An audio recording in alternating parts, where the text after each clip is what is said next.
Chapter 1802. Honey, if Professor Liu is my father, then Dr. Linya, yeah, she's your biological mother. Oh my god. I'm crazy. Huamion's idol in her life wasn't a superstar, a Hollywood best actor, or a leader in politics. When she was studying medicine, she idolized Linya, a top medical doctor who was once known as the deadliest doctor in the world. It was said that Dr. Linya was the pride of the Chinese. She had developed many drugs to treat allergies and made great contributions to the medical industry. However, it was said that Dr. Linya mysteriously disappeared 16 years ago. No one knew where she was or if she was dead or alive. Dr. Lin and Professor Liu had become legendary figures and mysteries. Now that Qin Chu mentioned them and said they were her biological parents, Huamin thought it was ridiculous. She was as shocked as if someone told her she was the princess of a Middle Eastern country. Then, other than them, do I have any other relatives? Huamin asked. Yes, you have a younger sister. Younger sister? Yeah, do you remember the jade gourd you received during Chinese New Year? Yes. That's the gift she gave you, she knows me. Huamin was overjoyed. Of course. Not only does she know you, but she also cares about you. She even snuck into the city to see you several times. She even walked past you and stole your work ID. Huamin froze for a second and then remembered one time when he was working at Southside. He lost his work ID for no reason. Now that he thought about it, it was his younger sister who did it. Younger sister. Oh my god, I have a younger sister. Hearing that he had a younger sister, Huamin was extremely excited. Her name is Liu Yan. She's 21 years old. She's very pretty, and fierce. Fierce. Huamin froze again. She has another identity. She's the leader of a world-famous mercenary group.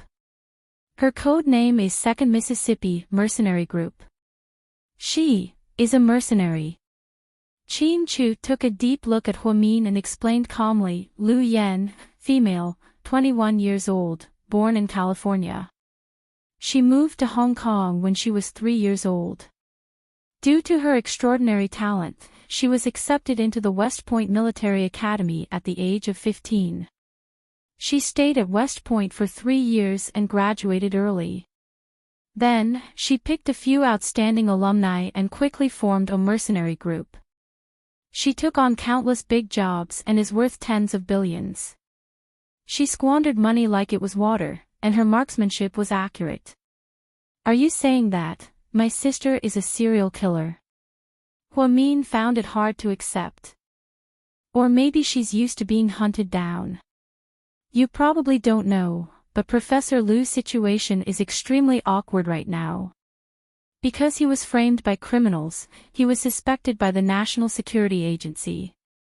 He was also tracked by the FBI, and he was even targeted by terrorists who wanted him to create biochemical weapons to threaten the entire human race. So, your father and sister have been living a homeless life for years. Being hunted down is a common occurrence. So, they didn't come looking for me. Huamin finally understood. Qin Chu nodded. I think your father doesn't want you to live like that. So, he'd rather not disturb you and watch you live a peaceful and happy life. Then, are they okay now? What about my mother? Liu Yan didn't mention Dr. Linya, and I've never met Professor Liu, so I'm not sure. You mean, you've met my sister? Huamin understood the meaning behind Qin Chu's words.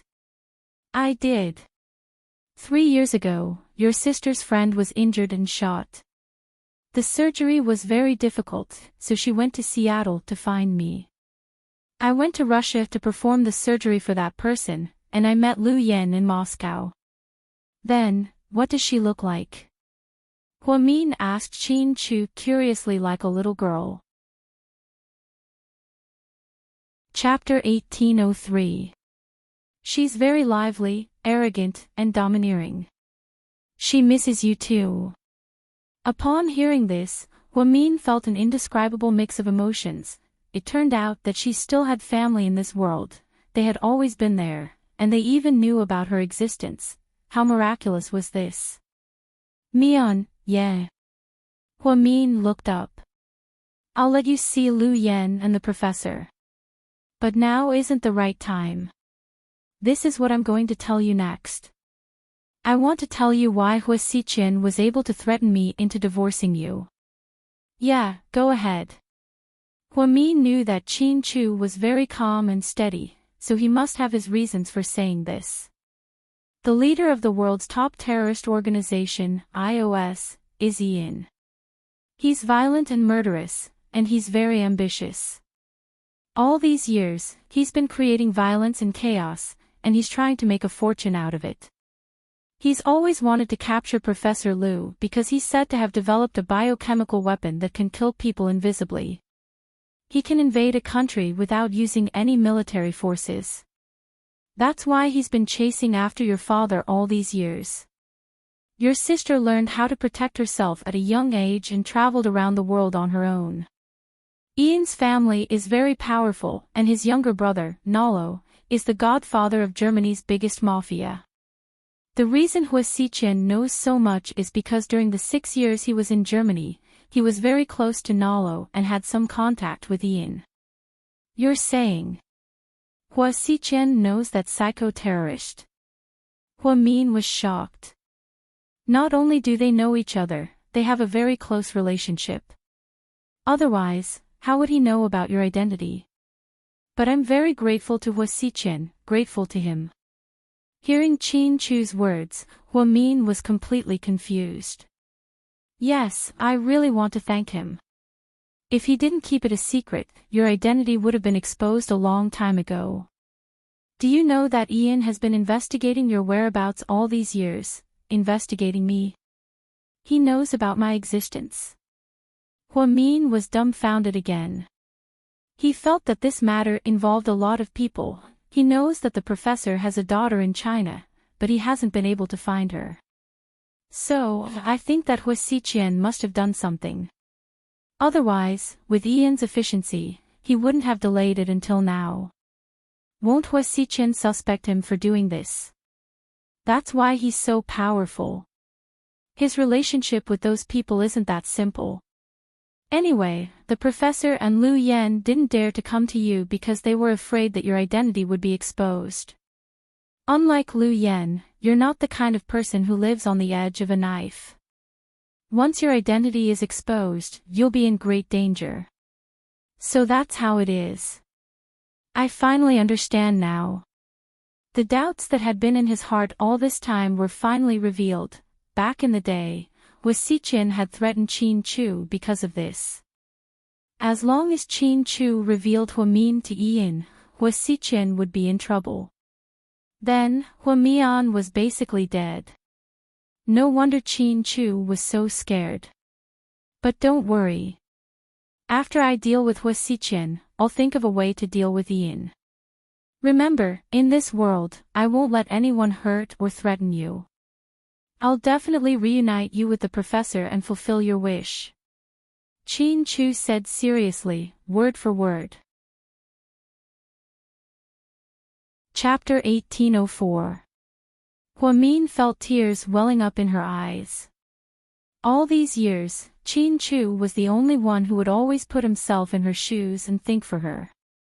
He treated her life like it was the most important thing in the world. Over the years, Qin Chu would try his best to make Huamin's dreams come true. When she was young, she wanted to study medicine. In the end, Qin Chu went abroad to study medicine for 7 years. She said she wanted to find her family. Qin Chu lost a lot of his men in Dong Tao town and wanted to find the truth for her. She said she wanted to keep her marriage a secret, so he didn't tell anyone. She said she wanted to work at Southside after marriage, so he asked Rick to keep an eye on Huamin and protect her. As long as Huamin wanted something, Qin Chu would try his best to do it for her.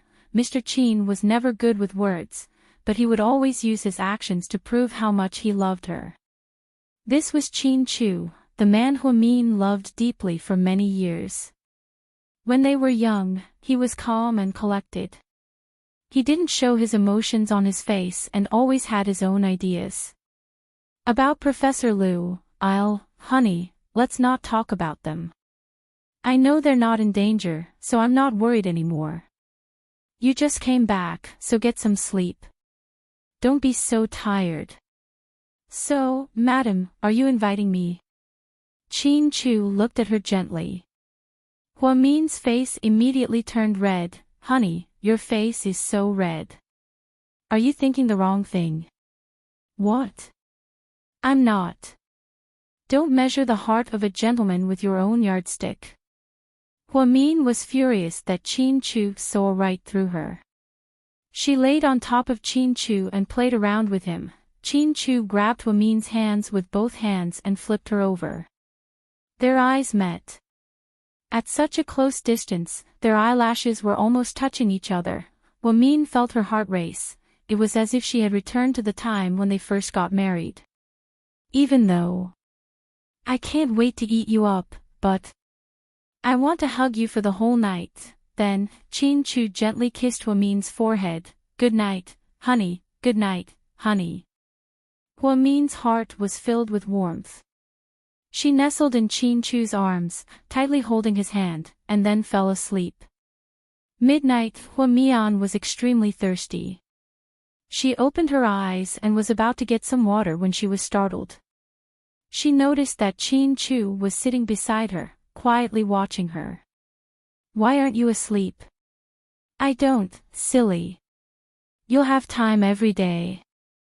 Go to sleep. Huamin pulled Chin Chu onto the bed and pressed him against her. Chin Chu tightly held onto Huamin's hand. I'm going to get some water, I'll get it for you. Then, Chin Chu got up, picked up a glass of water from the coffee table, and brought it to Huamin. He watched as Huamin drank it all in one gulp. Then, he took out a tissue and wiped the corner of her mouth. I'm going back to sleep. I'm so sleepy, Huamin groggily said. Okay, go back to sleep. Huamin groggily lay down and fell asleep again. In her dream, she dreamt that she and Chin Chu went back to their youth and shared some sweet memories in school. The corners of her mouth began to curl up. Mian, you don't know how much I miss you. 11 years, 11 whole years have passed. We've missed so much. I should have been with you. Chin Chu looked at Huamin tenderly. No matter how tired he was, he couldn't bear to close his eyes. He sat beside her, quietly guarding her. In the next room, on a spacious pink princess bed, after the two little guys tricked their grandma into leaving, they began chatting. Pudding, what did you say to handsome Sue behind my back today? Little Bean turned her head and asked her sister. Chapter 1805. What are you talking about? Do you think I'll tell you?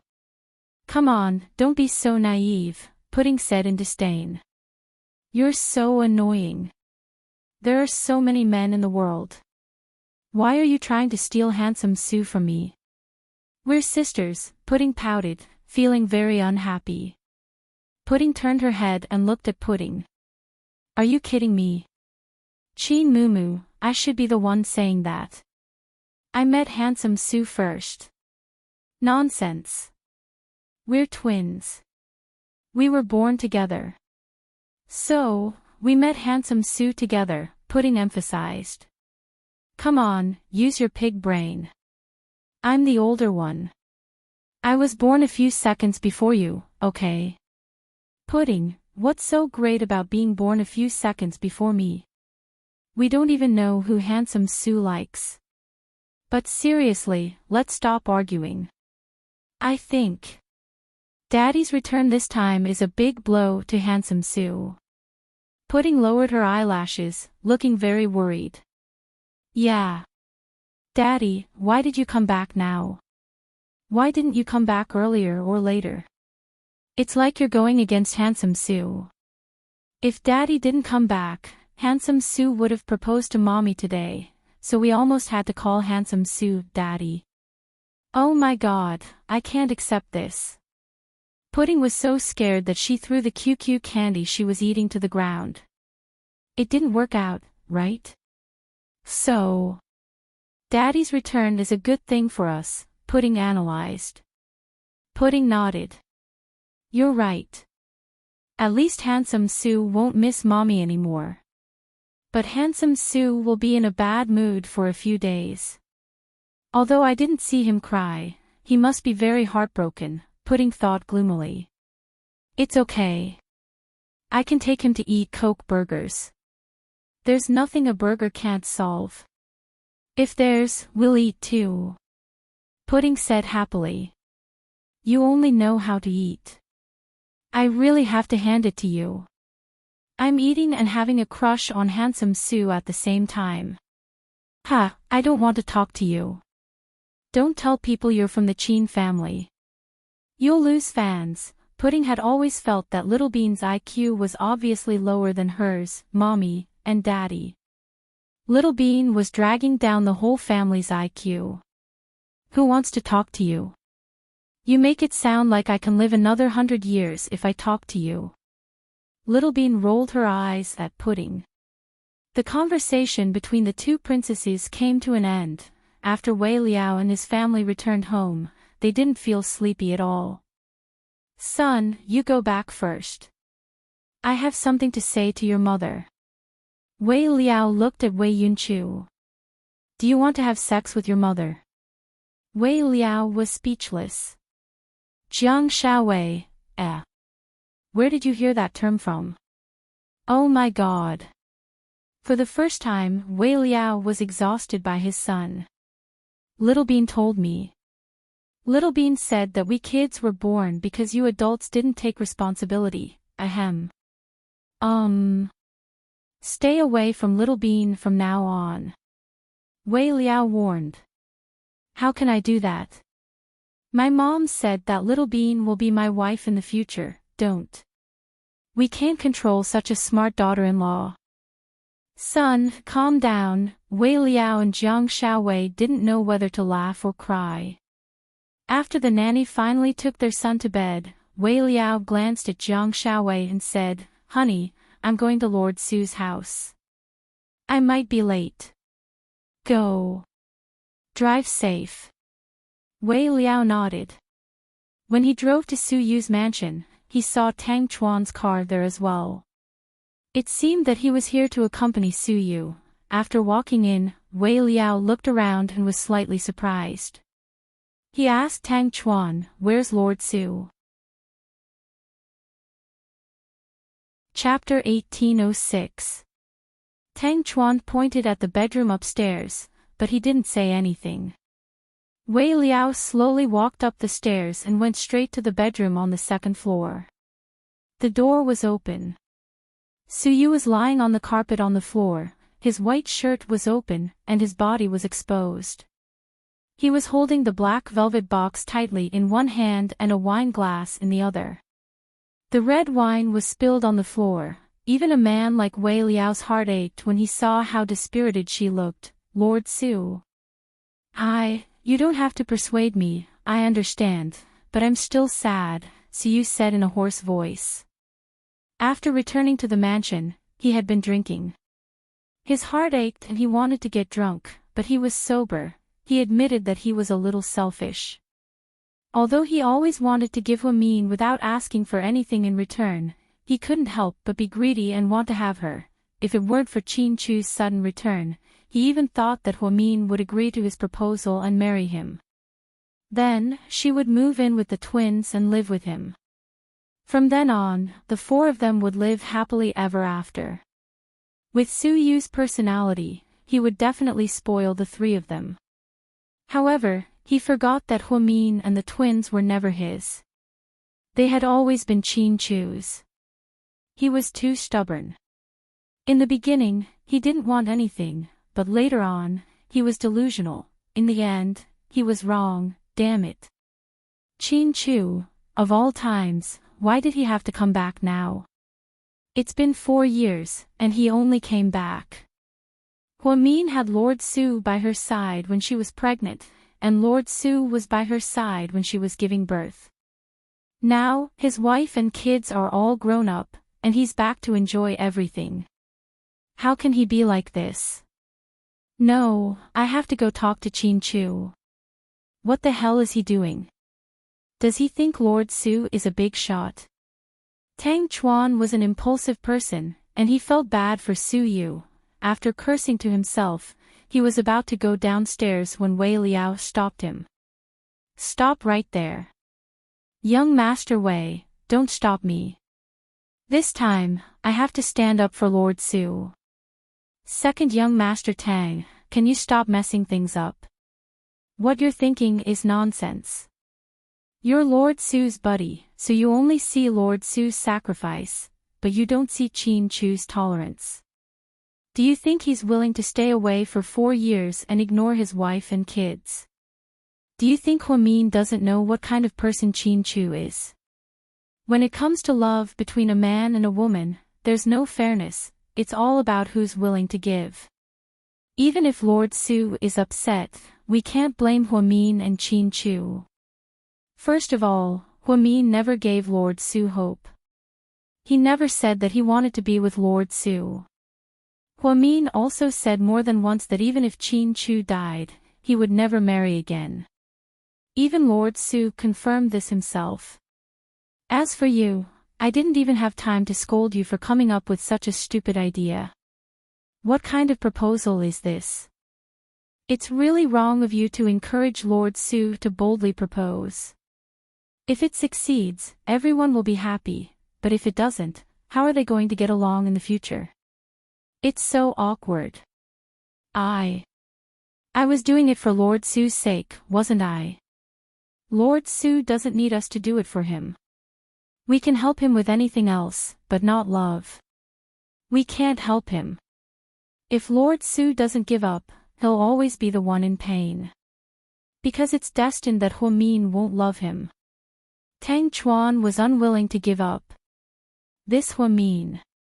Why is he so stubborn? I have so many women around me. One day, I sleep with one, and the next day, I'll be with someone else. Their hearts change faster than their faces. How come when it comes to Huamin, they'll follow him through life and death? How strange. Can't they give our Lord Su a chance? Our Lord Su has to suffer for jumping into the pit that Huamin dug. Chapter 1807. Everyone is different. Lord Su likes Huamin so much because she's such a good person. If Huamin was a fickle woman, do you think Lord Su would still like her? Wei Liao was angry that Tang Chuan was so simple-minded. You have a point, Tang Chuan muttered to himself. So, you better stop, don't go looking for them anymore. 4 years of separation was a torture for Chin Chu and Huamin. We're all outsiders, they're the victims. We can't deny Chin Chu's feelings for Huamin just because we're biased towards Lord Su. That's not what a gentleman would do. I'm not a gentleman to begin with. Tang Chuan mumbled. Go boil some water for me and make a pot of tea for Lord Su. Otherwise, he'll get alcohol poisoning. Oh, okay. Tang Chuan came to his senses after Wei Liao scolded him. He quickly went downstairs to boil water and make tea. Wei Liao helped Lord Su up from the ground and placed him on the big bed. Lord Su, fate can't be forced. I know everything, it's good that you know. We still have to live our lives. You can't lose confidence in life just because of what happened between you and Huamin, I know. Although Su Yu was dizzy, he wasn't drunk at all. Wei Liao sighed deeply and didn't say anything else. Su Yu took out his phone and looked at Huamin's photo on the screensaver. His eyes were in a daze.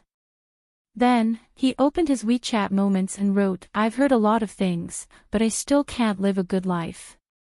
Su Yu's WeChat had a few thousand people. There were many female celebrities, executives, business partners, and rich kids in the circle. His WeChat message immediately caused an uproar among his friends. Lord Sue. What's going on? Did you fall out of love? Don't worry, President Sue. There's nothing we can't overcome. President Sue, what's wrong? This is. Young Master Sue is in a bad mood. Do you want me to have a drink with you? Sue couldn't be bothered to read the comments that were all over the place. South Hill Manor. The next morning Chin Chu woke up early to make breakfast for Huamin and the twins because he did not sleep well. When the two little guys got up and went downstairs, there was a sumptuous breakfast on the table. Wow! There's so much good food. What's the occasion today? Little Bean licked her little tongue greedily. The twins were wearing white long-sleeved sweaters and red checkered dresses. They all had red Mickey Mouse hair bands on their heads, making them look especially adorable. Their clothes were all chosen by Huamin, and there were countless of them. Every outfit was exactly the same, and they even had matching headwear and shoes. They were really treated like princesses. It was true that Huamin loved his daughters very much. Even if they made mistakes, Huamin wouldn't hit them. He would only lecture them. Pudding looked at Little Bean coldly and said helplessly, "Can you please bring your brain with you this morning? It's obviously Daddy's first time having breakfast with us. Of course, it has to be sumptuous. You two can't fight so early in the morning. For Daddy, can you live in peace?" Huamin laughed. "It's impossible for us to live in peace. But for Daddy, I can tolerate her for a day." Then, Pudding walked up to Chin Chu and sat down beside him. Then, she blinked her big eyes and looked at Chin Chu with her baby voice. "Good morning, Daddy." "Good morning, my Pudding." Chin Chu's eyes were incomparably gentle.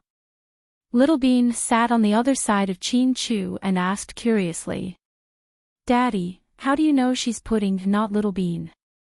"Because people say Pudding is tsundere and Little Bean is adorable." Chin Chu laughed. "Do you like the adorable one or the tsundere one?" Little Bean continued to ask. "I like both, that's a good answer. If you're not satisfied, Daddy, you can only choose one." Little Bean began to make things difficult again. Chapter 1808. Chin Chu was at a loss for words. Then, she looked up at Huamin for help. Huamin replied helplessly, "They've been like this ever since they learned how to talk. They're always giving me a choice. I can't say I like both of them." "Daddy, can you not answer this question?" "Why not?" Little Bean looked at Chin Chu curiously. "Because if Daddy only says one, the other one will be unhappy. You're both Daddy's daughters, and I don't want either one of you to be unhappy. So, if Daddy has to choose one, Daddy really can't choose." "Okay. Daddy, since you sound so pitiful, I'll let you go." Who would have thought that Chin Chu's words would make Little Bean give up on making things difficult for him? That was amazing. "Daddy, did you make this breakfast yourself?" Little Bean took a bite of the grilled sausage and asked, "How did you know?" Chin Chu was surprised. "Because when the aunties at home make grilled sausages, they always put a lot of black pepper. I don't really like the taste. But Daddy made it today. Mommy doesn't like grilled sausages, so she never makes them for us. I think Daddy must have made it himself." Little Bean's words made Chin Chu and Huamin look at each other in shock. She was only 3 years old, but her logical reasoning skills were already so strong. "You're right, Daddy made it himself. Do you like it?" Chin Chu picked up a tissue and wiped the grease off the corner of Little Bean's mouth lovingly. "Daddy, I want some too." Seeing this, Little Bean deliberately picked up the glass, took a sip of milk, and then wiped the milk off the corner of her mouth. Then, she stuck out her little tongue, waiting for Chin Chu to wipe it off. Chin Chu smiled and turned around, picked up another tissue, and patiently wiped his little daughter's mouth. Huamin dreamed of such a heartwarming scene. At this moment, she really felt like she was going to die of happiness. Honey, after breakfast, come to the company with me. No. Chin Chu refused without hesitation. Why? Because I want to stay at home with my daughter. But you're the president of the headquarters. Is it really okay for you not to visit the branch offices when you return?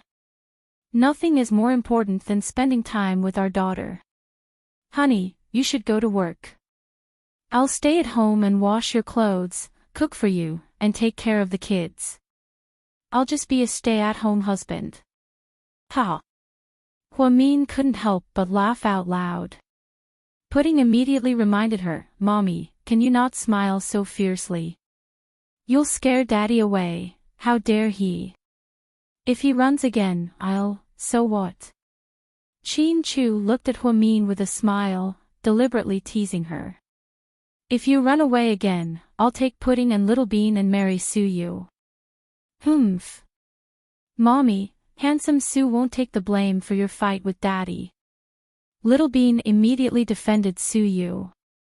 Yeah, Mommy, you can't be so willful and let handsome Su get implicated. It's unfair.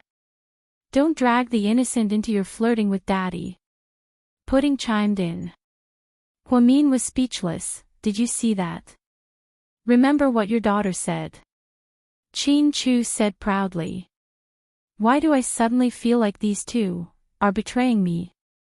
We're not on the same side anymore. Huamin laughed. At the Hua Corporation, Hua Xiqian didn't sleep at all last night. He had a lot on his mind and was furious at the morning meeting. He was so angry that he scolded all the employees. Hua Xiqian sat in his office with a gloomy face. Boss, now that Chin Chu is back, what should we do now? One of his subordinates asked carefully. Chapter 1809. What should we do? I guess we have to settle old and new grudges together. Boss, do you want us to strike first and gain the upper hand? Hua Xiqian raised his hand. No need. I want to see how much Chin Chu has grown over the past 4 years, hiding abroad like a coward. If he could fall into my hands 4 years ago, he'll do the same 4 years later. Yes, boss. We'll do as you say. Over the past 4 years, Hua Xiqian had disguised himself well and became a well-known entrepreneur in the city. Although Su Yu and Huamin often bullied him in the business world, he didn't mind at all. It was just as he had said before, his biggest dream and ambition was not to earn as much money as he could, nor to gain fame and fortune. He just wanted to have Huamin, but Chin Chu wasn't around, so he couldn't fulfill his dream. To be honest, Hua Xiqian had wanted to kill Su Yu many times, but Su Yu's background was too special. Unlike Chin Chu, he wasn't just a simple entrepreneur. The Su family protected Su Yu too tightly. If anything happened to Su Yu, it would escalate to a political level. No matter how bold he was, he wouldn't dare to provoke a powerful country. Therefore, it could be said that Su Yu was a bigger headache for Hua Xiqian. President Hua, Miss Yen is here. Okay, you can leave now. Hua Xiqian looked at his subordinate after hearing the female secretary's report. Yes. Hi, Qian. Yen Ruoshi was still passionate about Hua Xiqian even after 3 years. She even gave up the opportunity to study abroad for Hua Xiqian and stayed in the city to open a pottery museum. Although Mayor Yen wanted to interfere, he couldn't. In the end, he could only accept his daughter's actions. At the same time, he thought that if Hua Xiqian could marry Ruoshi, it would be good for his position. Hua Xiqian was smart enough to keep his distance from Yen Ruoshi for the past few years. He didn't admit that they were boyfriend and girlfriend, nor did he touch Yen Ruoshi. This made Yen Ruoshi think that Hua Xiqian could marry her, which was why he respected her so much. Ruoshi, what's up? Are you free at noon? Let's have lunch. My best friend opened a Sichuan restaurant on Tsuewei Road. I remember you like spicy. Yeah. Hua Xiqian smiled. Are you coming or not? I've already booked a table. Okay. Hua Xiqian didn't refuse Yan Ruoshi's kindness. Just like that, the two of them drove to the Sichuan restaurant on Tsuewei Road. Coincidentally, Qin Chu brought the twins to the restaurant as well.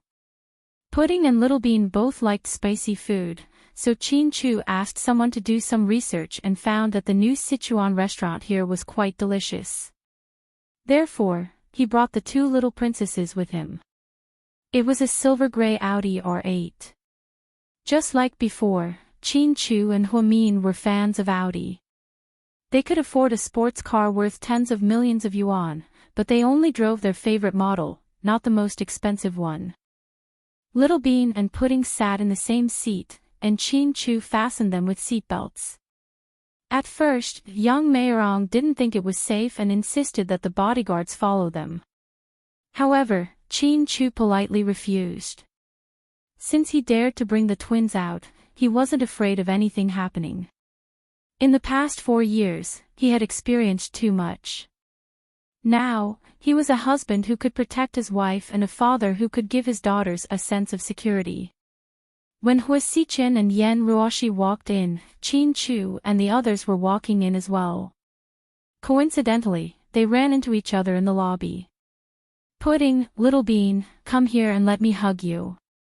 Every time he saw the twins, Hua Xiqian was very enthusiastic. Chapter 1810. To be honest, Hua Xiqian didn't know why he was so evil. Back then, when Huamin was pregnant, he wanted to do something to her a few times. He didn't want Huamin to give birth safely because he couldn't accept Huamin giving birth to another man's child. However, when the twins were born, he liked them for the first time. Although he didn't have many chances to see the twins in the past 3 years, every time he saw them, Hua Xiqian would look at them lovingly. It was as if they were his own children. Seeing Hua Xiqian, Little Bean seemed a little scared. She took a step back and hid behind Qin Chu. Qin Chu held his daughter's hand tightly. Pudding, on the other hand, was calm. She glanced at Hua Xiqian coldly and said, Mr. Hua, did you get the wrong person? We only have 2 uncles, Jing Zhixin and Ni Yang. Who do you think you are? Hey! What are you talking about? Don't you have any manners? Yan Ruoshi couldn't stand it anymore and defended Hua Xiqian. This is a conversation between us. Outsiders shouldn't interfere. After all, people who interrupt other people's conversations are even more ill-mannered. Pudding was still calm. Qin Chu couldn't help but praise his eldest daughter. She was a black-bellied and sharp-tongued baby. She was as arrogant as Qin Chu and as sharp-tongued as Huamin. She was his biological daughter. You. Yan Ruoshi was about to go up and argue with her when Hua Xiqian stopped her. Ruoshi, why are you being so serious with a kid? Hua Xiqian smiled. Pudding. You seem to have misunderstood me. The truth is, I really like you and Little Bean. I give you guys presents every birthday. Who wants your presents? Mommy said that you're a wolf in sheep's clothing. Little Bean stuck out her tongue and made a face behind Qin Chu. Hua Xiqian didn't know whether to laugh or cry, so that's what your mommy said about me. Hua Xiqian smiled. So, please don't pretend to be familiar with us in the future. Although my sister and I don't get along, we have the same thoughts when it comes to you. The two of us really, really hate you. Hua Xiqian, Daddy, let's go. I suddenly lost my appetite. Pudding proudly turned around and walked out. Qin Chu held Little Bean's hand and immediately followed them. When they brushed past each other, Hua Xiqian smiled evilly. Welcome back. Our battle will continue. You can prepare a coffin for yourself now. I won't go easy on you, Chin-Chu said coldly as he turned around and left with his daughter. Hua Xichen sneered. He didn't seem to take Chin-Chu's words to heart. Yan Ruoshi intimately held Hua Xichen's arm. Chan-Chan, are they your sister's daughters? They're so rude. It seems like your sister is also a rude person, Ruoshi. This is my family business. Then, Hua Xichen quietly pulled his arm back and gently pushed Yan Ruoshi away.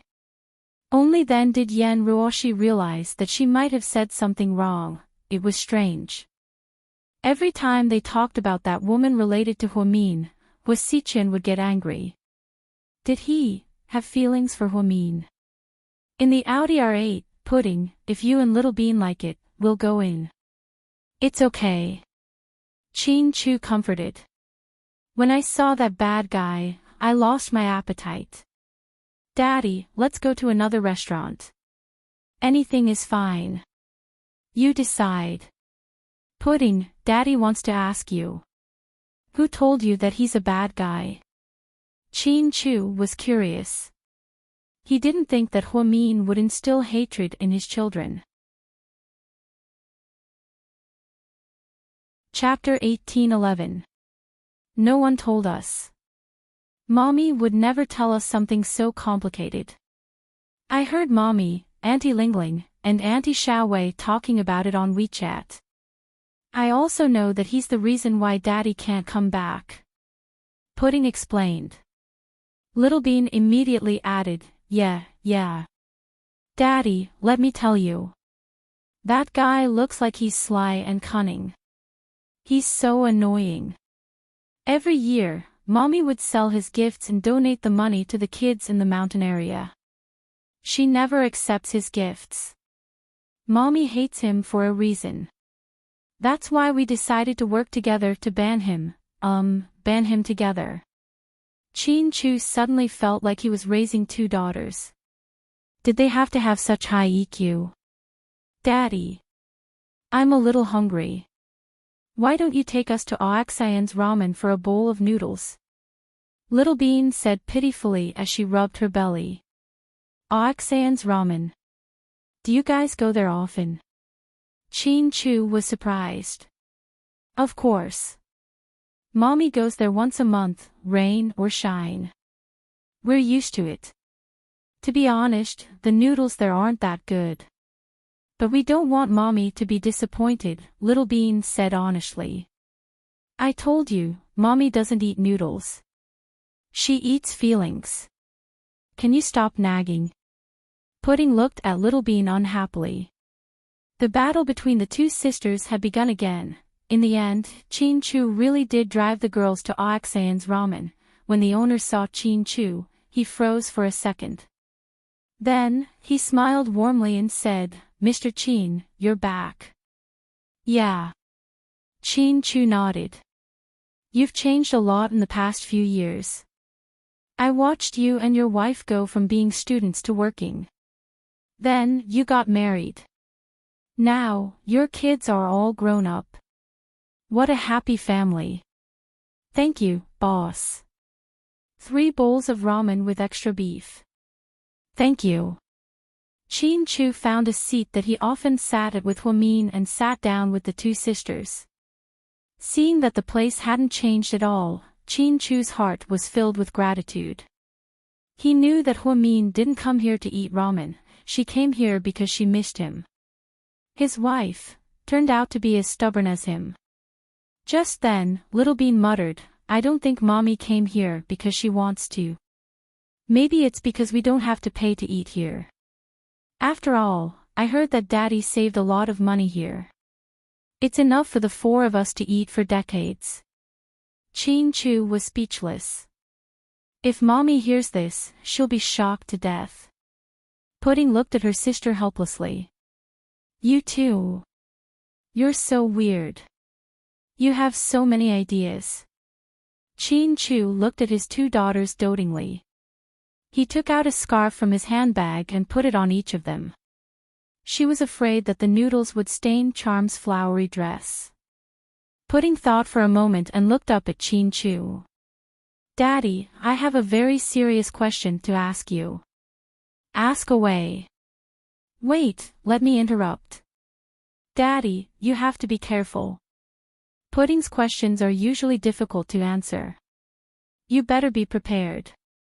Little Bean pretended to give Chin-Chu a heads up. Okay, thanks for the reminder. Daddy is already prepared. Chin-Chu smiled warmly. Will you and Mommy have a second child? Pudding asked with a straight face. Chin-Chu was speechless. Sure enough, Pudding's questions were difficult to answer. Chapter 18:12. Pudding, why are you asking this all of a sudden? Chin-Chu didn't answer her question directly. He realized that he couldn't treat Pudding as a kid anymore. Her IQ was off the charts. I've been thinking about this for a long time. Before you came back, Mommy couldn't have a baby with someone else, so I never asked. Now that Daddy is back, this could happen at any time. I have to ask first so I can be mentally prepared. Chin-Chu was speechless. Sis, you're thinking too much. Aren't you worrying too much? Pudding asked as she chewed on noodles. What do you know? This is called preparing for a rainy day. If we're like you and plan ahead, we'll be miserable. Pudding, if you're in an ancient palace drama, I bet you won't last more than one episode. Impossible. I'll make it to 1.5 episodes. Pudding refused to admit defeat. Chin-Chu's forehead was covered in cold sweat. What the hell was going on? Pudding, if Mommy and I want a second child, will you be okay with it? Chin-Chu asked tentatively. Pudding thought for a moment and said slowly, I don't mind. I'm not an only child, so one more or one less doesn't make a big difference to me. That's right, even if it's just one sheep, it's still the same as letting 2 sheep go.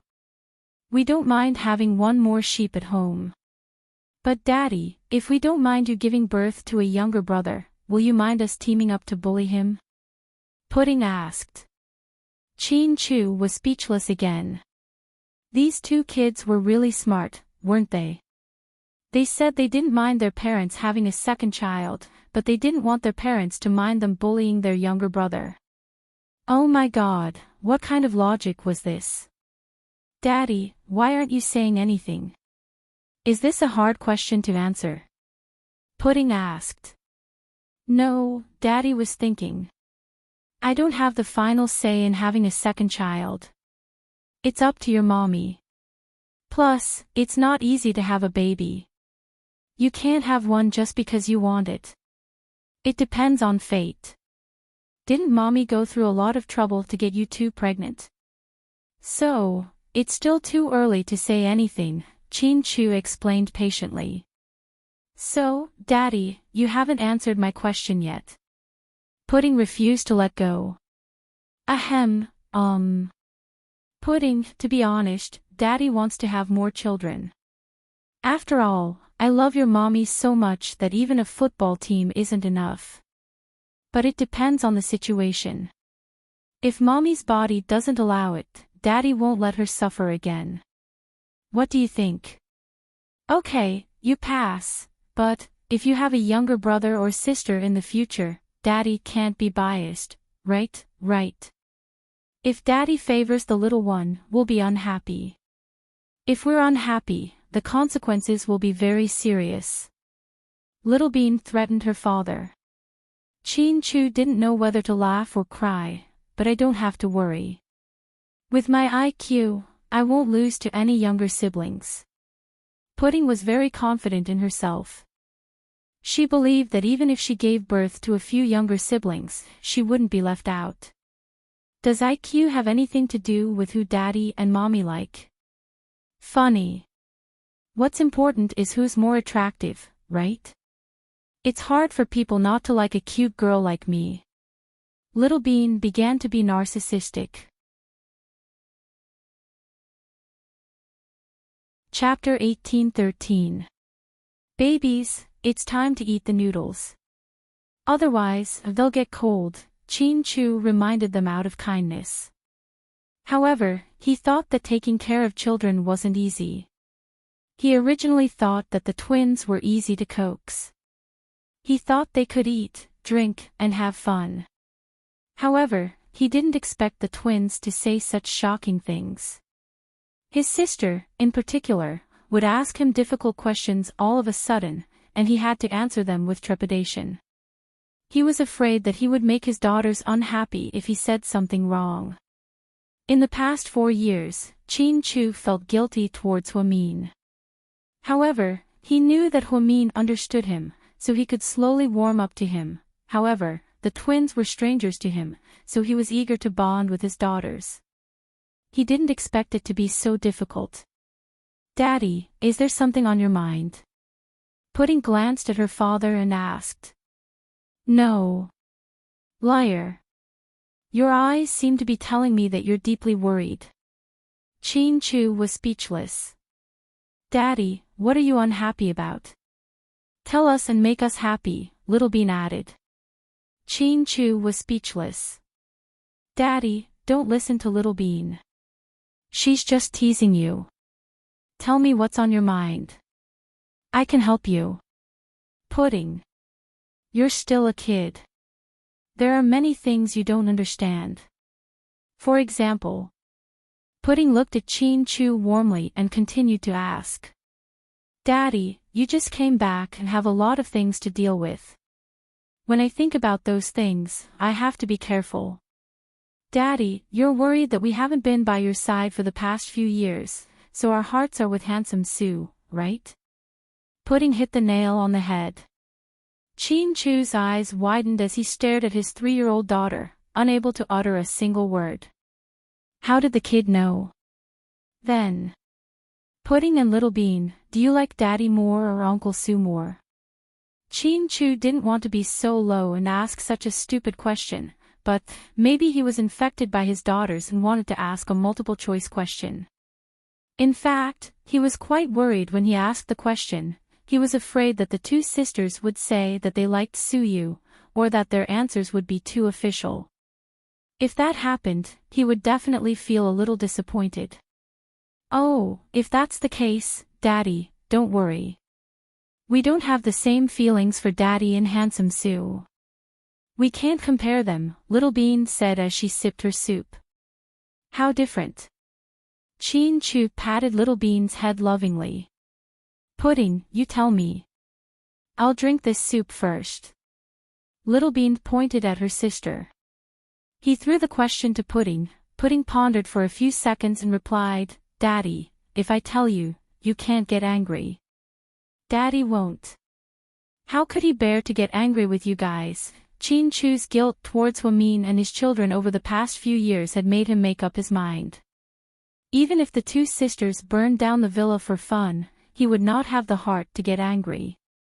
His life creed was to spoil his wife and daughters so much that no one else could bear it. That way, they would belong to him forever. Although Mr. Chin was a quiet man of few words, he was very possessive. "We love you very much, Daddy. Although we weren't with you when we were little, ever since we were little, or when we were in Mommy's belly, she has been telling us about you and Daddy.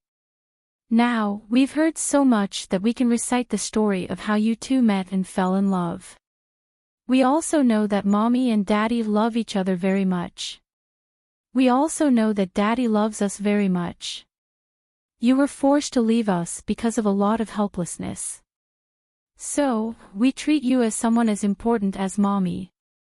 We love you guys very, very much." After hearing this, Chin-Chu felt something warm flowing through his heart. Chapter 18:14. Pudding, who had always been cold and arrogant, could be so touching when she was warm. Little Bean nodded repeatedly as if she agreed with Pudding. "But we also love Handsome Sue very much. He's been with us since we were born, and in the past few years, no matter what we wanted, he'd buy it for us, even if we wanted the stars in the sky. Mommy sometimes gets impatient with us because we're still kids and can do things that give people headaches. But handsome Sue has never been impatient with us in the past 3 years. He really treats us like his own children. I don't think many men in the world can love someone else's children without being related by blood. Of course, some people say that handsome Sue has a motive, that he wants to court mommy. But I have to say that even if he has a motive, it's not easy for him to go this far. After a long time, even cats and dogs will develop feelings for each other, let alone humans. So, in our hearts, we love handsome Sue as well. Especially after Daddy came back. You've heard handsome Sue more than 10,000 times. We and Mommy are immersed in the happiness of your return, but handsome Sue has to face the reality of losing everything by himself. Pudding couldn't continue, and tears welled up in her big, watery eyes. Little Bean saw this and immediately put down her spoon. She continued, for the past 3 years, handsome Sue has been living in a beautiful fantasy. Maybe he thought that Daddy wouldn't come back, and he thought that Mommy and us belonged to him. Until you came back, he suddenly lost everything. Maybe he's a little greedy and wants something that doesn't belong to him. But that still can't erase the love and care he's shown us over the past few years. Although Daddy and handsome Sue are rivals in love, we hope that you won't make things too difficult for us and Mommy. We also hope that Daddy won't interfere with our relationship with handsome Sue. Although it's a little selfish and a little cruel to Daddy, it's our wish. Daddy, please grant us our wish. After the twins finished speaking, Chin Chu was deeply shocked. There was only one main point in the two sisters' words, which was that they loved Daddy and handsome Sue, both of them. Pudding, Little Bean. I'm not an unreasonable person. I've been very grateful to Sue you for all these years. I can understand that you guys love him, and I won't be jealous. My return has hurt Sue you a lot. You guys are right. I won't interfere with you guys, and I won't interfere with the special relationship between your Mommy and Sue you. Be it friends or confidants, people should learn to be grateful. If it weren't for the Sue family, Daddy wouldn't be happy today. That's great. I knew Daddy was a sensible person. Little Bean smiled sweetly. Thank you, Daddy. Pudding was relieved, but her reaction wasn't as big as Little Bean's. In comparison, Boss was more reserved, more like Chin Chu. At this time, Chin Chu's phone rang. He picked up his phone and glanced at it. Daddy, I need to take this. While Chin Chu was on the phone, Little Bean moved closer to Pudding and asked in a low voice, Sis, are we going to talk about this today? Do you want to tell Daddy that we're going to marry handsome Sue? Daddy is under a lot of pressure. He won't be able to accept it all at once. Let's take it slow, Pudding said calmly. Emichim, you're right. Also, I'm the one who's going to marry handsome Sue, not us, Pudding corrected her.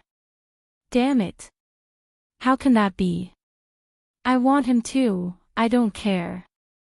I can give you everything else, but not handsome Sue. Little Bean seemed a little agitated. Please, keep your voice down. Don't let Daddy hear you. Pudding glanced at Little Bean's angry face. GK Headquarters, President Hua, and has a favor to ask. After the morning meeting, An followed Hua Min into his office. What is it?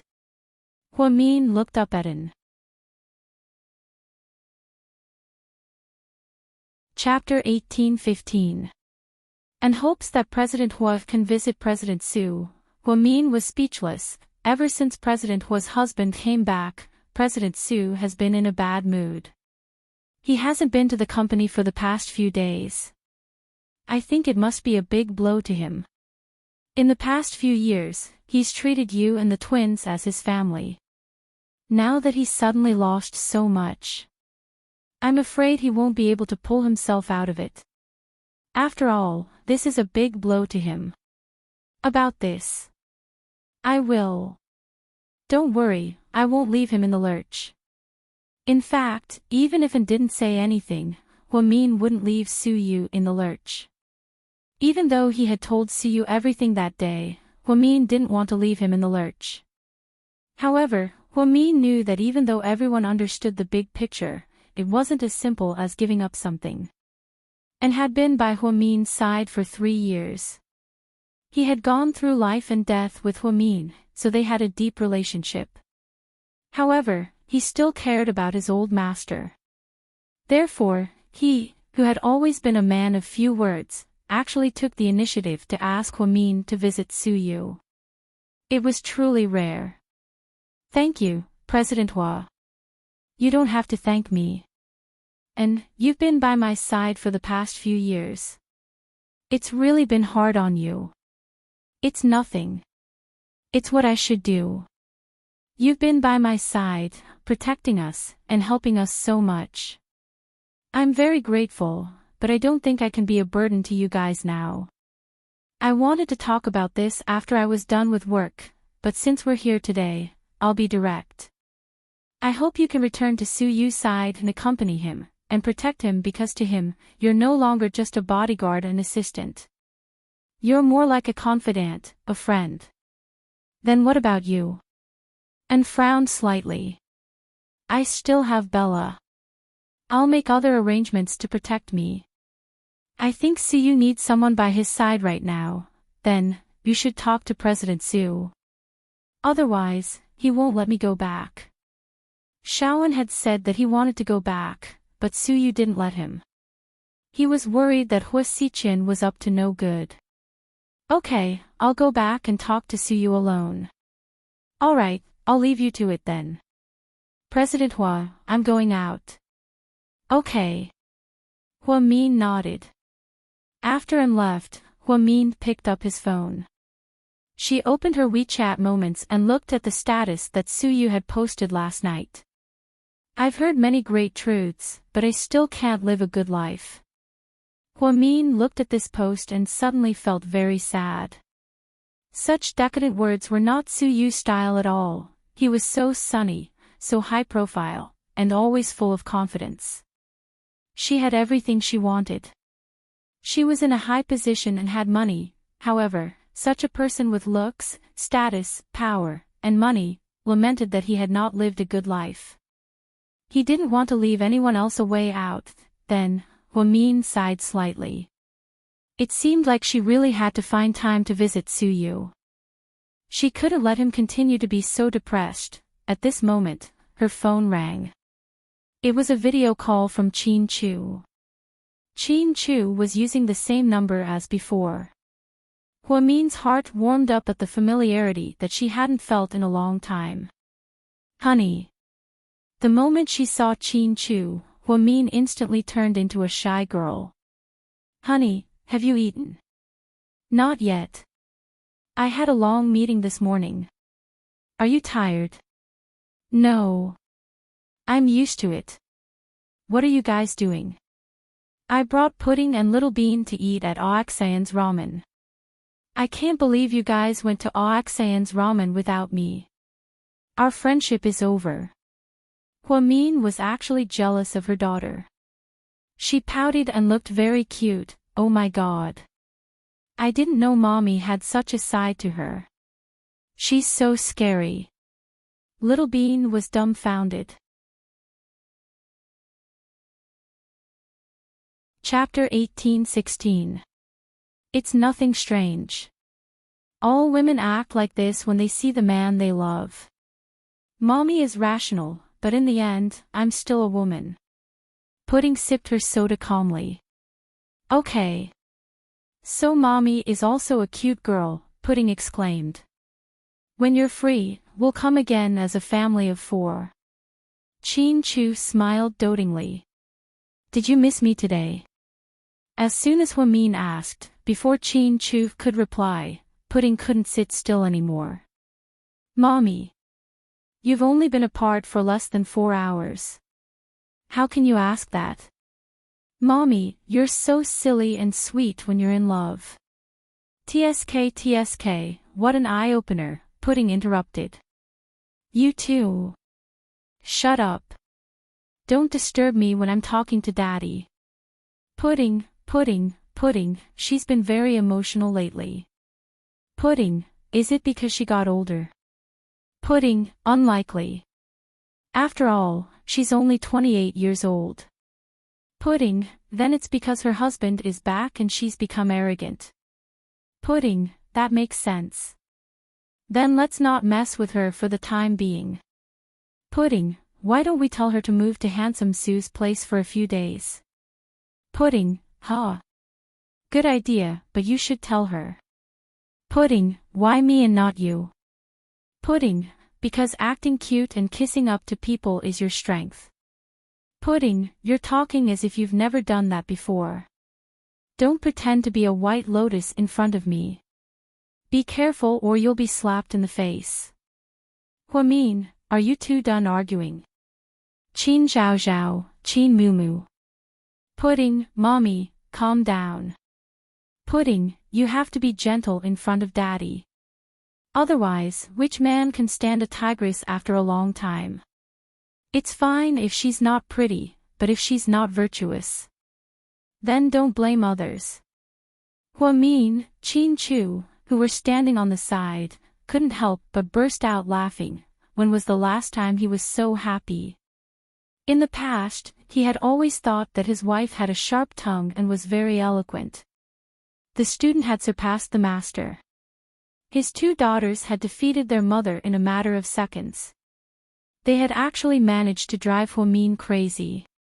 It looks like I really have to think about sending you to kindergarten. You can't stay at home. Huamin's face darkened. It was so embarrassing to lose to her daughter in an argument in front of her husband. Forget about kindergarten. There's a generation gap between me and those kids. I don't have anything in common with them, Pudding said in disdain. I don't want to go either. It's a waste of my time. Why don't we just take the elementary school graduation exam and go to middle school? Little Bean suggested. You guys are only 3 years old, 3 years old. Huamin emphasized. I know. It's because we're only 3 years old that we have to go to the boring middle school. If we were older, we would have gone straight to the high school. After all, there are more young men there. Pudding said proudly. Huamin, on the other hand, was so shocked that he didn't know what to say. Honey, why don't we give our daughters away and have another child? Ha! Honey, how can we do that? I can't bear to part with my precious daughters. Qin Chu couldn't stop laughing. Why was it that after becoming a father, he felt completely different from before? He laughed a lot more than before. As long as he had daughters at home, everything would be fine. If Mommy gives us to Handsome Sue, we can consider it. But if it's someone else, forget it. They can't afford to raise us. It's too expensive. Little Bean was infatuated again. Honey. Look at them, they're always talking back to me. They're so young and they're already so rebellious. What will they do when they grow up? So, Mr. Qin, I'm seriously reminding you that you have to control your daughters. Huamin complained like a spoiled child. Chapter 18-17. Qin Chu turned around and glanced at his two daughters. Little Bean continued to play cute. Daddy, Mommy is being irrational, but you can't be irrational. We don't want to be her bargaining chip and cannon fodder. Look at our names, you won't have the heart to blame us. Qin Zhao Zhao and Qin Moo Moo, Zhao Zhao and Moo Moo. Zhao Zhao and Moo Moo. If they loved each other for a long time, they wouldn't be together day and night. You can see how much Mommy missed you back then. We were born to be your scapegoat. Daddy, do you really have the heart to bully us? Pudding looked at Little Bean with puppy eyes and said, Good girl, Daddy understands. Daddy loves you guys very much and won't blame you. Qin Chu really couldn't bring himself to do it. Honey, are you betraying us? Are you on their side? Do you have any principles? Huamin was speechless. Honey, they're your daughters too. You should go easy on them, Qin Chu comforted gently. Huamin was speechless. Very good. You three just wait. I'll deal with you guys after I get off work. In the end, Qin Chu and his two daughters were on the same side while Huamin was helpless and hung up the video call angrily. Ha! Is mommy angry? Little Bean was worried. No, she's just throwing a tantrum in front of Daddy. She hopes that Daddy can coax her. Women all have their little tricks up their sleeves. Okay, I'll learn this trick too. I'll use it against handsome Sue in the future. Little Bean smiled wickedly. Huamin had been busy at the company for the whole day. When it was almost time to get off work, Huamin couldn't sit still. He kept looking at his watch. President Hua, what's wrong? Do you have something going on tonight? Bella was confused. Do you have plans tonight? Just a dinner party. It's not very important. Oh, then let Jixin go in my place, Huamin said slowly. Okay. Bella, actually. I want to leave early. Huamin stuttered. Bella, you're the president, you can leave whenever you want. You don't have to leave early, huh? Bella felt that President Hua was becoming more and more adorable. I don't think that's a good idea. After all, this is my job. Huamin was in a difficult position. It's all right. Go ahead, President Hua. We understand. President Qin has just returned, so it's inevitable that you two will have more time together as husband and wife. Bella snickered. Then, help me keep an eye on them. If anything happens, just call me. All right. With Bella's words, Huamin rushed downstairs without any hesitation and drove straight home. On the way, he received a call from Jiang Xiaowei. Mian, are you still at the company? No, I got off work. I'm on my way home. Oh, is it convenient for you to come to the first hospital? Xiaowei, what's wrong? Huamin had a bad feeling when he heard Huamin mention the first hospital. Mian, did you know that Lord Su is sick? Sick? When? Huamin froze slightly, and his hands paused on the steering wheel. He's already in the hospital. I just received a call from Wei Liao. Tang Chuan and the others are all there, as is Auntie Su. Xiaowei, what's wrong with Su Yu? Is it serious? Huamin asked worriedly. He was just thinking about how to comfort Su Yu when he got sick. Who knew that such a strong man could be so fragile? Chapter 18:18. High fever. We don't know what's causing it yet. We'll have to analyze the situation before we can make a conclusion. Okay, I got it. I'll go home first and go with Mr. Qin and the others. You guys go together. Jiang Xiaowei was a bit surprised. Pudding and Little Bean have always been close to Su Yu. If they know he's sick, they'll definitely make a scene. Plus, it's not appropriate for me to see Su Yu alone. I think the more we see him, the more pain he'll be in. I think it's better to go with Mr. Qin and see if he can let go of his obsession. Okay, I know what you mean. I'll go with my son in a bit. See you later. Okay. After the phone call with Xiaowei, Huamin drove back to South Hill Manor. Mommy, thank you for your hard work. I love you. Seeing Huamian come back, Little Bean immediately ran to her and threw herself into her arms. Then, she started acting like a spoiled child. Pudding held Qin Chu's hand and watched coldly from behind. Daddy, see. I was right. Little Bean is a bootlicker, she's really good at sweet-talking people. She's probably afraid that your mommy will come after you guys because of what happened today. Mommy won't. She's a woman with a tough mouth but a soft heart, Pudding analyzed. Chin-Chu tilted his head and looked at Pudding lovingly. Okay, this boss was really his biological one. They were so much alike.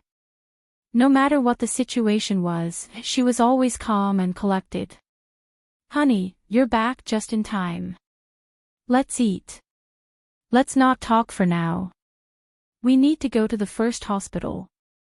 Hua-min didn't have time to change his shoes. What's wrong? Su-yu is in the hospital. They said he has a high fever. The Su family is all there. Xiao Wei just called me. I think we should go and see him. Okay, let's go now. Chin-Chu nodded, agreeing with Hua-min. He held Pudding's hand and walked out. Hearing that Su-yu was hospitalized, Pudding and Little Bean looked very nervous. Oh my God, is handsome Su sick? Little Bean exclaimed.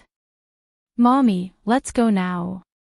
Otherwise, we'll be stuck in traffic during rush hour.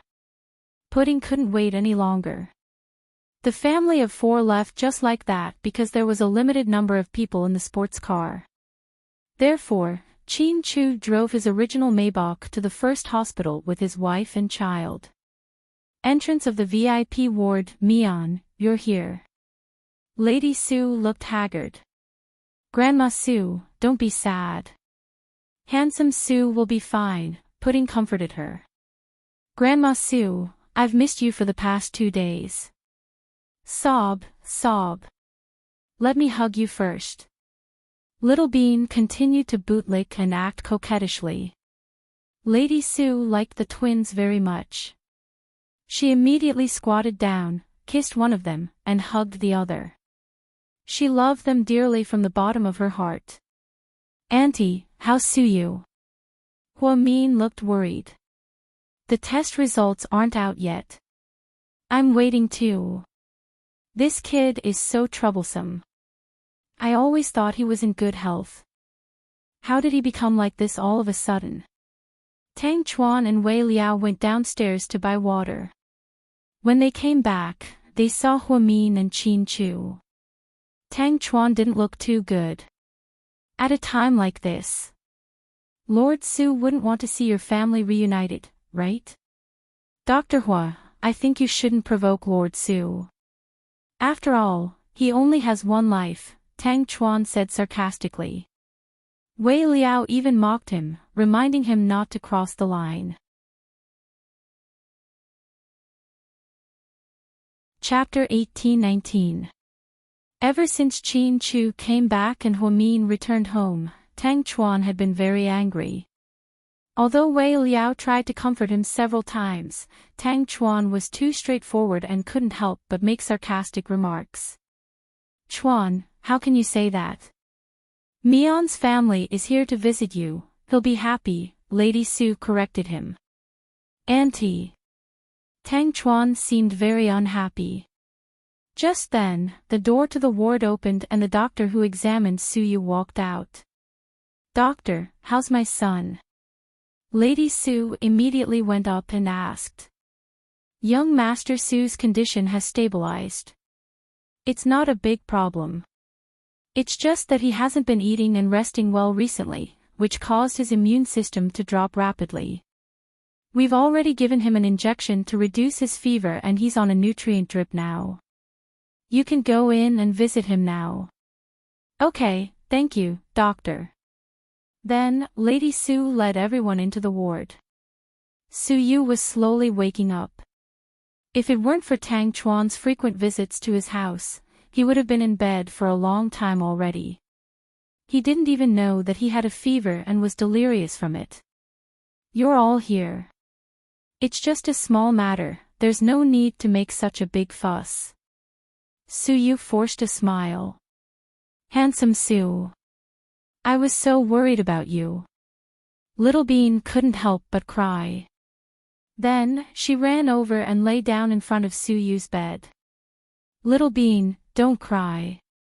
Uncle Su is fine, Su-yu comforted the little girl gently. Pudding also walked over slowly. Compared to Little Bean, she wasn't as outgoing and didn't like to show her emotions on her face. Pudding was more introverted, so she didn't cry out loud. Instead, tears welled up in her eyes. Handsome Sue, you have to get better soon. You promised me that you'd teach me how to race. Sure. Can you lower your voice? Your mommy will skin me alive. Suyu was scared out of his wits. If Huami knew that Suyu taught Pudding how to race, he would probably go crazy. Don't worry. Mommy has daddy now. She doesn't have time for us, Pudding said in a low voice. Suyu couldn't help but laugh, and then he patted Pudding's head lovingly.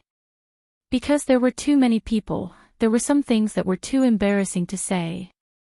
Chin Chu and Huamin sat for a while before leaving. Pudding and Little Bean didn't want to leave, so they stayed. In a while, Shaoan would personally escort them away. On the way back, Chin Chu was silent. Honey, what are you thinking about? I was thinking. Why do my daughters seem so sad about Suyu? You just realized.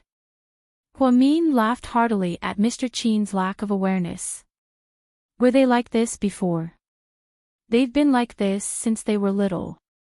Actually, kids are very innocent. They'll treat whoever treats them well. In the past few years, Suyu has been treating them well in various ways, giving them everything they want. They definitely like Suyu a lot, that's normal. Why? Are you jealous? No. I'm just worried about something. What is it? Huamin froze for a second when he saw how serious Chin Chu was. When they grow up, they won't turn their feelings and dependence into feelings for each other, right? Chin Chu was really worried. He originally thought that Pudding and Little Bean were just joking, but now it seemed that the sisters really did treat Suyu differently. So, Mr. Chin had to start thinking about life again. Ha ha ha ha. You're killing me. Huamin burst out laughing when he heard Chin Chu's worries.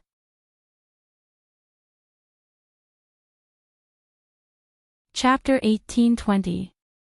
Honey, can you not laugh so crazily? Chin Chu was speechless. I can't believe you have such thoughts. You're amazing. Haven't you noticed that the twins have a strong reaction to Suyu? I have. They've always been like this. Don't be surprised. They often tell me that they want to marry Suyu when they grow up. They often argue about who Suyu likes more. But, they're just kids. When they grow up and understand the relationship between a man and a woman, they won't feel this way anymore. It's not just because of the age gap. The most important thing is that they don't even know what kind of feelings they have for Suyu. What kind of feelings do you think they have? Chin Chu tilted his head and looked at Huamin seriously. I think, it's a very subtle feeling. It's a little lighter than the feeling of a father, but it's also deeper than an ordinary elder. It's a kind of extreme dependence and love. But in the end, it's still the feeling of an elder. You're right. I hope you're right. I don't want my daughters to marry an old man in the future. Plus, that old man is an old acquaintance of mine. Huamin burst out laughing. What are you laughing at? Do you want Suyu to call you mother-in-law in the future? Huamin, honey, you've changed in the past 4 years. What changed? Chin Chu was confused. You've become childish. Your IQ has plummeted. Ha! Huamin laughed happily. Chin Chu, on the other hand, was dumbfounded. It was rare that they didn't have to take the twins with them, so Huamin suggested that they eat something before going home. Chin Chu and Huamin held hands and found a clean Chinese restaurant just like they did when they were teenagers. After dinner, they went to the nearby Rainbow Square to enjoy the night view, which was rare.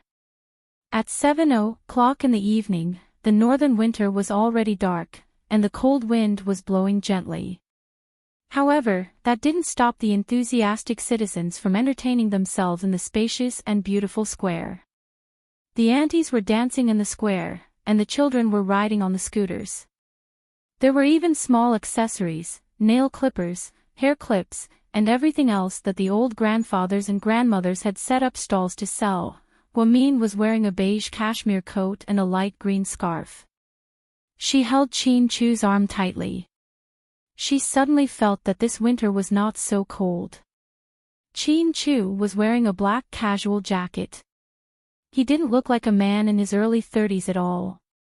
Perhaps it was because he was too handsome, so when he walked on the streets, he would often attract the attention of many girls. Every time this happened, Hwamin would feel a sense of superiority. Such a handsome Mr. Chin would only belong to her. This pride was the greatest affirmation she had for Mr. Chin and herself. "Honey, are you cold?" Chin Chu held Hwamin's hand. "I'm not cold. Let's walk a little longer." "Okay." Chin Chu nodded. He held Hwamin's hand and slowly walked on the small path in the square. "Honey, yeah? These 4 years must have been hard for you, right?" Hwamin asked softly. "It wasn't hard. Everything I did for you guys was worth it." Upon hearing this, Hwamin felt a lump in her throat. Mr. Chin never talked about his 4 years in Seattle in detail, and he only mentioned the complicated and terrifying surgeries. However, Hwamin could feel his pain. Every time she thought about how Chin Chu was forced to leave her and how much inhumane pain he suffered, Hwamin wanted to stab Hua Sichin dozens of times to vent her anger. "Do you have any plans for now?" Hwamin took a deep breath. She was afraid that Chin Chu would feel sad as well, so she changed the topic. "What are you talking about?" "Hua Sichin." Hwamin replied in a low voice. "Yeah, I have plans, and I'm already implementing them." Chin Chu smiled faintly with his usual confidence. Hwamin was slightly surprised. She looked up at him. Before Hwamin could ask more, Chin Chu lowered his head and gently kissed her cold lips. Then, he slowly nibbled on her lips, with endless love. Chapter 18:21. How long had it been since Hwamin and Chin Chu had a romantic moment together? She had almost forgotten how it felt. Now, Chin Chu's passionate kiss made her feel as if she had returned to her shy teenage years. Hwamin was already 28 years old. Her twin daughters were already 3 years old, so she was no longer a teenage girl. However, Chin Chu was the only man who could make her heart flutter and turn her into a naive, innocent, and sweet man. She thought that no one in the world could give her this feeling other than Chin Chu. Chin Chu and Hwamin kissing in public was a small matter.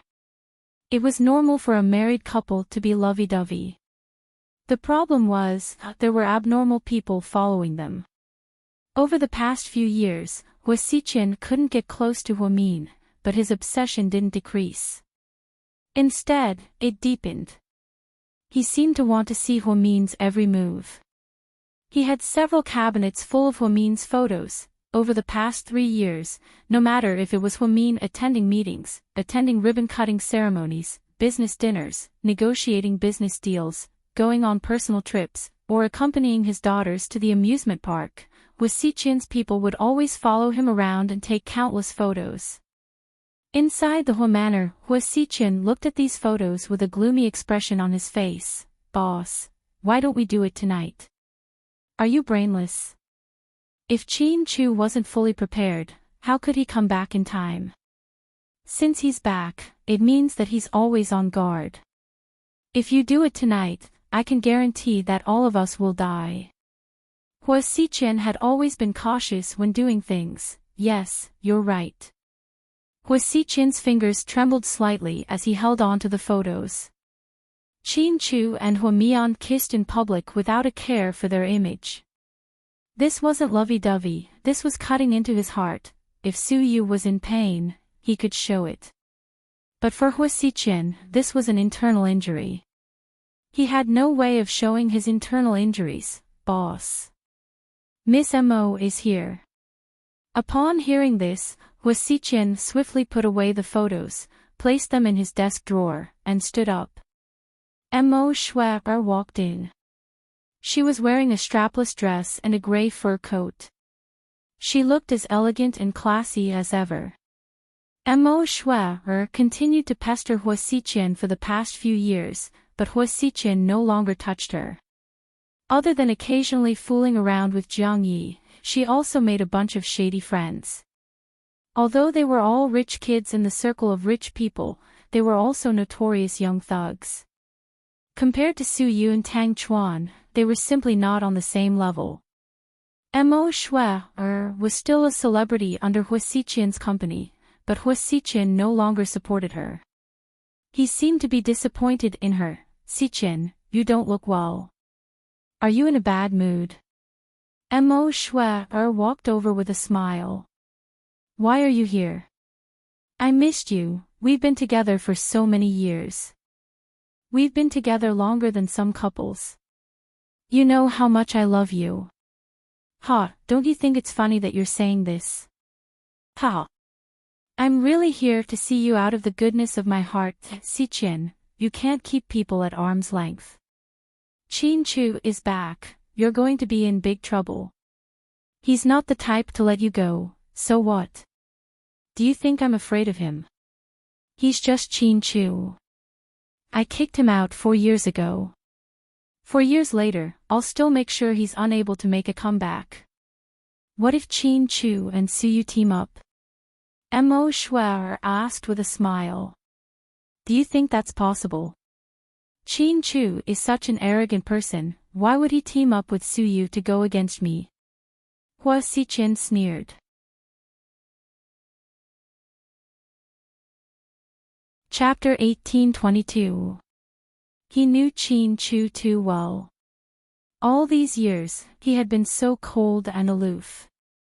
No matter how difficult it was, he would never team up with Su Yu. That might not be the case. Things have changed. I heard, Mo Shui purposely paused. What did you hear? I heard that Hua Min's 2 little bastards are very close to Su Yu. If the children mediate between them, it won't be difficult for them to team up. I'm afraid you won't be able to handle it. Why would I be afraid of 2 little kids? Shui, have you been taking too many drugs lately? You're starting to talk nonsense. Hua Xiqian disliked Mo Shui more and more, compared to when they first met. Hua Xiqian liked the innocent little girl more. Her eyes were clear, and her smile was a little shy. Not this scheming person who was two-faced in front and two-faced in the back. Mo Shui might be a goddess in the eyes of her fans, but in Hua Xiqian's eyes, she was now a real whore. Hua Xiqian didn't care about what she said. She wasn't persuasive at all. If you think that way, you'll regret it. If I were you, I'd find a chance to kidnap those 2 little bastards. Then, whether it's Qin Chu, Hua Min, or Su Yu, they'll all surrender. Let's end the conversation here. I'm a little tired. I'll send Ms. Mo out. Hua Xiqian felt like Mo Shui was getting more and more ridiculous. If it was so easy to catch the twins, he wouldn't be so troubled. He couldn't get Hua Min. Were the twins that easy to catch? Mo Shui was speaking like she didn't care about her back. You can't even do it for your own good. You don't want to listen to anything I say. You're already in your 30s. Let's see how long you can be stubborn. Ha, you'd be pitiful if you don't even have children in the end. Mo Shui said sarcastically. In the past, Hua Xiqian would have rushed down and slapped Mo Shui so hard that she saw stars. But now, he wouldn't. He didn't want to say another word to this crazy woman.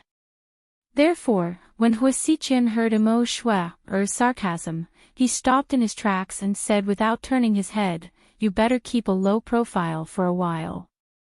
If you cause any trouble, don't blame me for what happens next. Mo Shui saw Yan Ruoshi walking in when she was about to leave. Oh, isn't this the heiress of a rich family? Mo Shui held a cigarette in her hand and smiled faintly. Miss Mo, what a coincidence, you're here too. Yan Ruoshi wasn't familiar with Mo Shui. She only knew that Mo Shui was Hu Xiqian's ex-girlfriend, so she wasn't friendly to her. I missed Xiqian, so I came to see him. Oh, right, Miss Yan, Xiqian has a lot of stamina. You have to eat more, or he won't be happy if you can't serve him. Ha! Then Mo Shui let out two lewd laughs and left. Yan Ruoshi's face was gloomy. Qian. Yan Ruoshi stood at the bedroom door and called out Hu Xiqian's name coquettishly. Why are you here? I missed you. There's a big Marvel movie coming out. It's called Doctor or something. It's really good. Come with me, I just bought 2 tickets. It's the premiere. I don't have time. I have a video conference later. Oh, it's okay. We can watch it tomorrow or when you're free. Yan Ruoshi smiled as she walked in. She sat on the sofa and looked at Hu Xiqian lovingly. Ruoshi, yeah. I'm not suitable for you, Hu Xiqian said in all seriousness as he looked at Yan Ruoshi.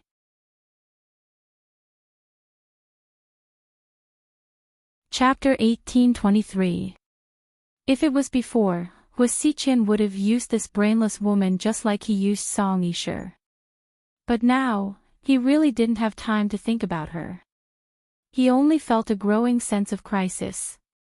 He couldn't deal with Su Yu, and now Qin Chu was back. Mo Shui was right, he was in a difficult situation. Right now, he only wanted to get Huomin as soon as possible. Nothing else mattered. No one is born for each other. It's because we don't know each other that we're slowly getting used to each other. I've been very happy to be by your side for the past 3 years, but I'm not happy. I don't like you at all. You're still young. Don't waste your time. Hu Xiqian waved his hand as if he wanted to send Yan Ruoshi away. So, are you trying to tell me that you've always had a woman in your heart, and her name is Huomin? Yan Ruoshi asked with a smile as she looked at Hu Xiqian. It doesn't matter who I like. Don't try to be smart. I hate women who pretend to be smart when they're actually stupid. I'm not trying to be smart.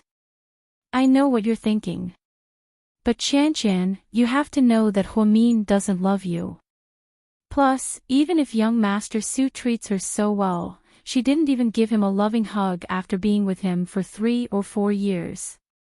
Who do you think you are? Yan Ruoshi. My family matters have nothing to do with you. You should go back. Then, Hu Xiqian rudely pulled off his tie and turned to leave. He left Yan Ruoshi alone in his bedroom, inside the VIP room at the first hospital. Handsome Su, do you want some water? Pudding asked. Su Yu shook his head. Thanks, Pudding, but I don't drink water.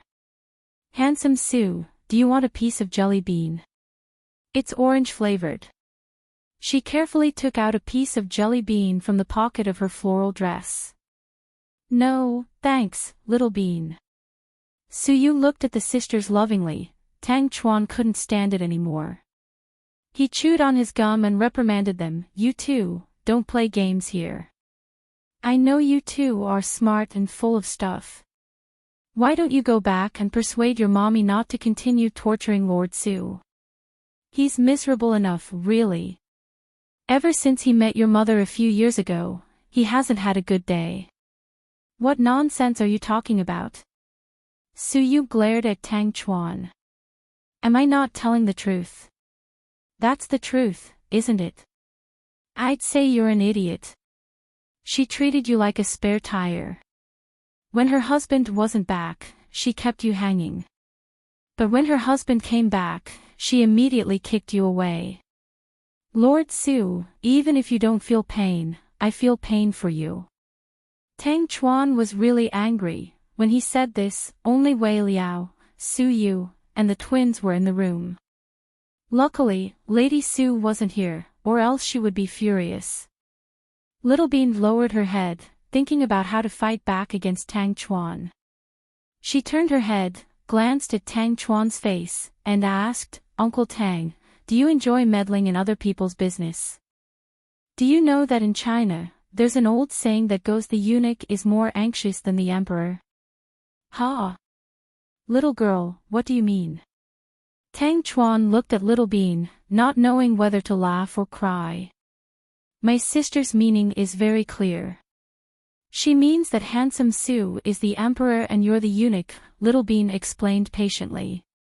Tang Chuan, Little Bean, no one will like you if you talk like that. Don't worry, there are many people who don't like us. Who do you think you are? Little Bean continued to add insult to injury. Ah. I say, you two little things are really, Uncle Tang, at your age, you should take care of your kidney and not worry about other people's business. No matter what happens between Handsome Su and Mommy, it's none of your business. Even if Mommy really owes Handsome Su and wronged him, it's all up to Handsome Su. As long as Handsome Su is happy, Tang Chuan, see, now that the twins are teaching you a lesson, you'll be obedient and won't bully Huamin anymore. Wei Liao laughed. Old Wei, I'm telling you, you can't have a daughter-in-law like her. She's too scary. Tang Chuan couldn't help but laugh. The problem is, even if my son wants to marry her, she might not marry him. Wei Liao continued to joke. Pudding glanced at Tang Chuan indifferently and turned to ask Su Yu, Handsome Su, tell me, has Mommy really treated you as a spare tire these years? Did she purposely leave you hanging? Today, I have to make things clear so that no one will always use words to attack my mommy and bully her kindness.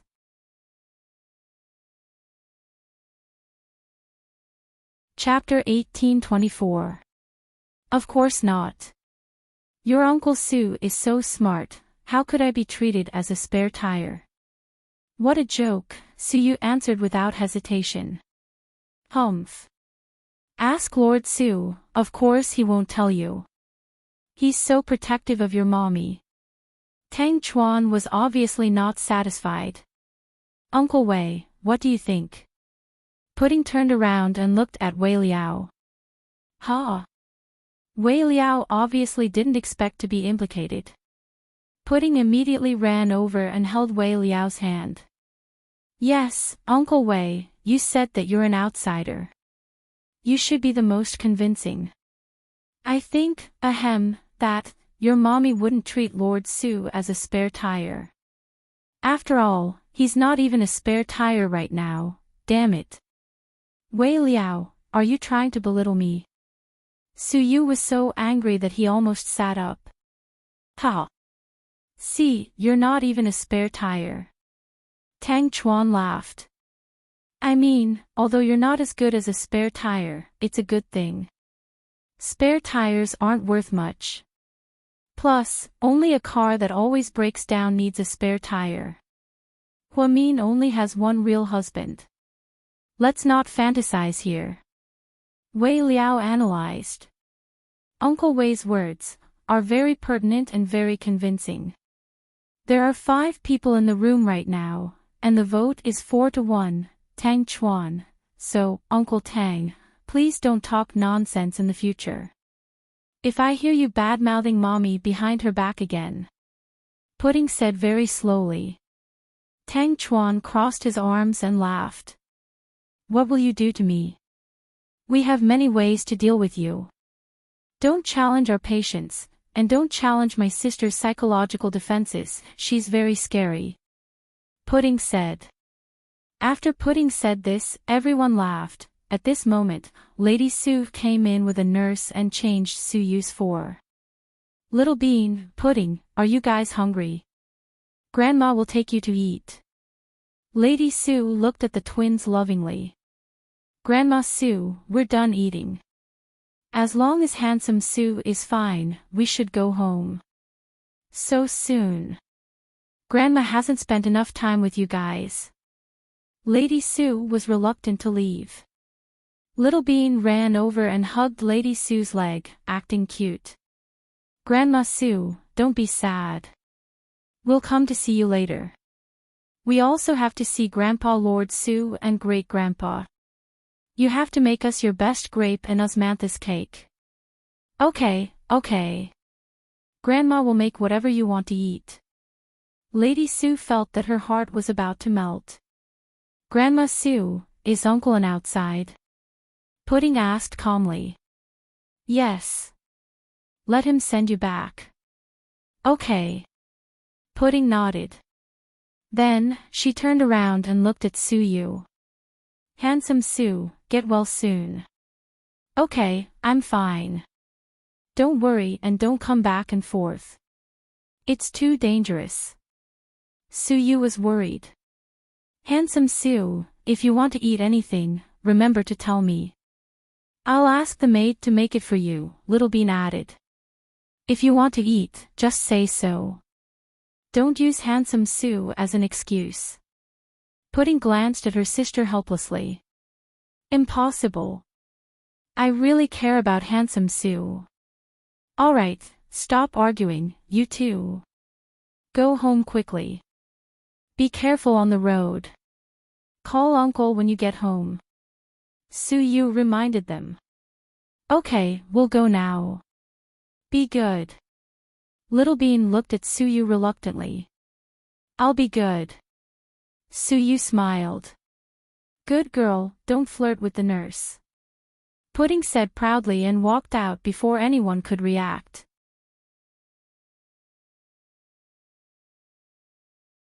Chapter 1825. Pudding's words were like a bolt of lightning. After the twins left, the room became much quieter. Oh my God, they're finally gone. Tang Chuan let out a long sigh, feeling much more relaxed. Don't mess with the twins, they're very powerful. Even Huamin has a headache. Wei Liao laughed. To be honest, Tang Chuan, have lived for so long, but I've never seen such an amazing kid. Is he even a kid? I feel like they're going to become spirits. It can't be helped, their parents' genes are too strong. In this generation, just think of it as a genetic mutation. What do you think, Lord Sue? Wei Liao looked at Sue with a smile. Even if Pudding and Little Bean are young and old, they're still kids. Their thoughts are still very simple. Kids only care about good and evil, adults only care about benefits and losses. That's very rare. I like them a lot, sometimes I greedily wish that they were my daughters. Ha! After saying this, Suyuk smiled bitterly. Alright, can you stop dreaming? She's not even your wife, so how can the kids be yours?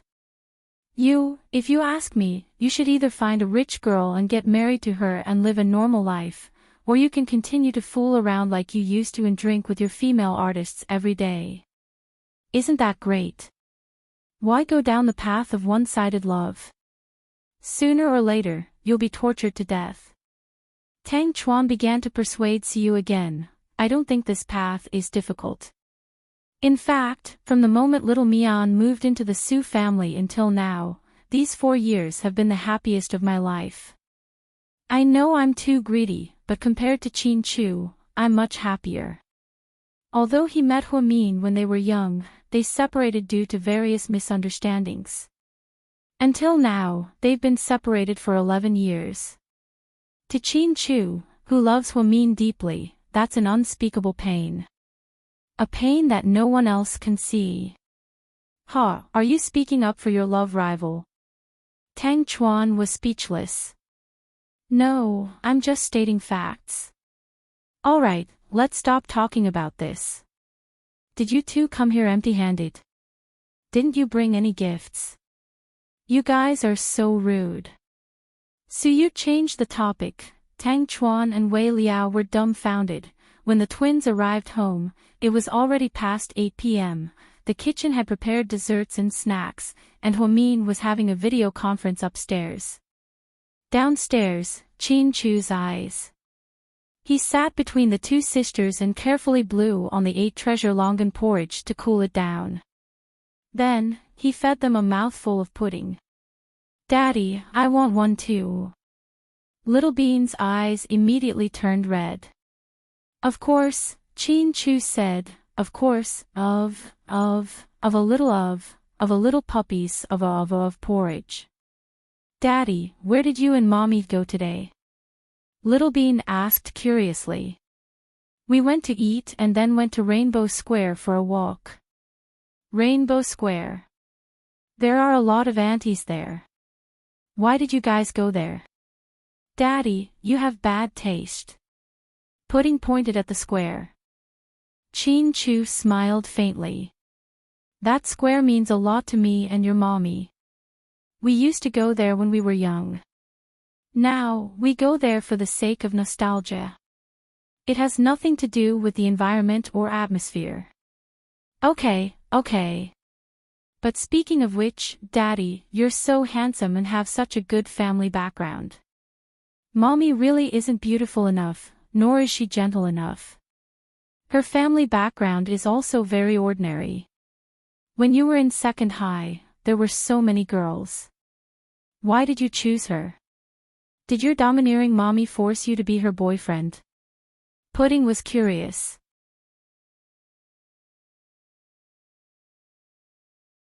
Chapter 1826.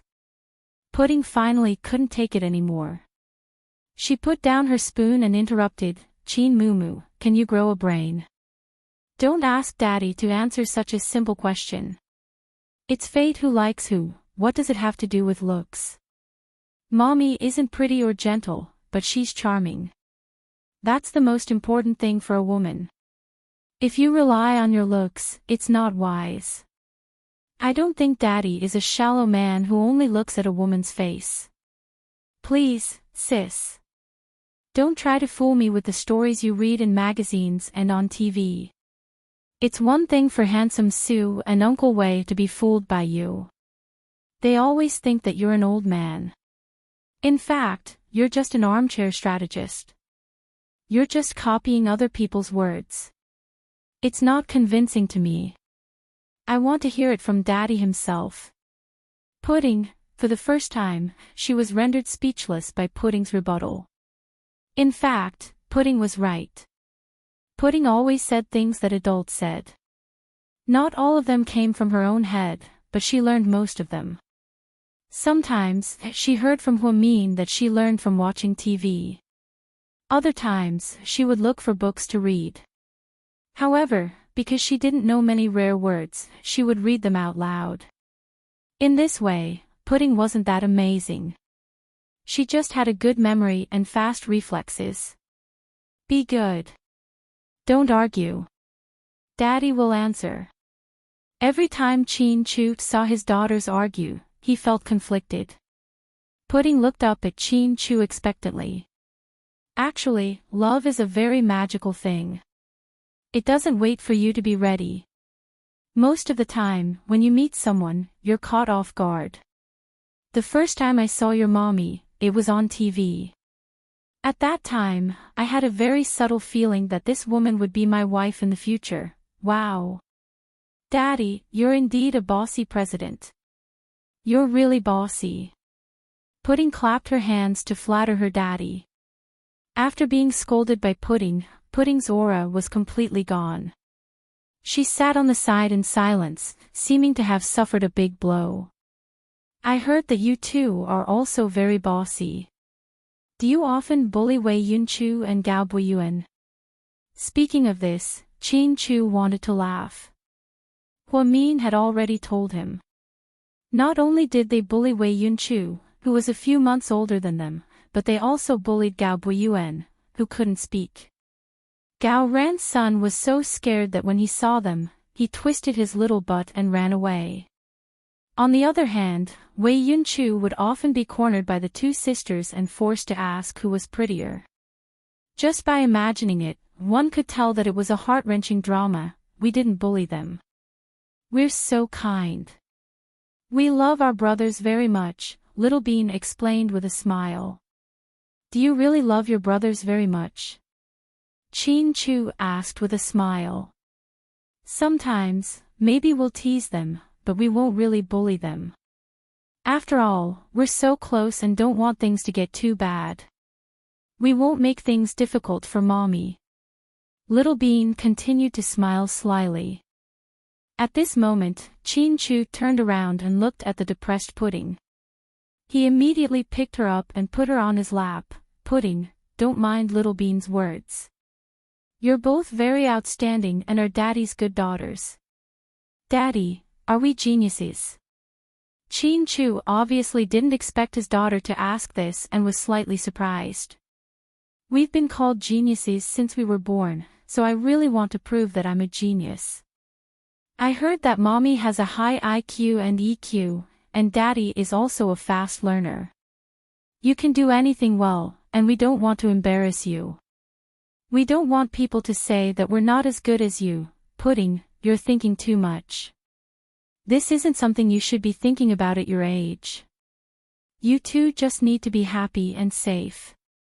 You're Mommy and I don't need you to be geniuses. You're just our daughters, that's all. Chin Chu's words made tears glisten in his daughter's eyes. At this moment, Wamin walked downstairs. Honey. Her expression was serious. Chin Chu carefully put down Pudding and walked over. Wamin picked up the news page on his phone and showed it to Chin Chu. Breaking news just happened. Take a look.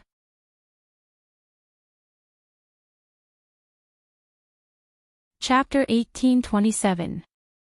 The news said, National Goddess Mo Shui is suspected of allowing others to take drugs and has been detained by the police. As soon as this news came out, it immediately caused an earthquake. Mo Shui had been in the entertainment industry for years and was extremely popular. She was now a godlike figure. She had over 50 million fans on Weibo, and any movie she starred in would earn over 100 million yuan. It was hard to believe that such a high and mighty person would be exposed in such a scandal. After all, most people didn't know how complicated the entertainment industry was. After reading the news, Chin Chu's expression was still very calm. Honey, did you do this? Which one are you referring to? Chin Chu looked at Huamin affectionately.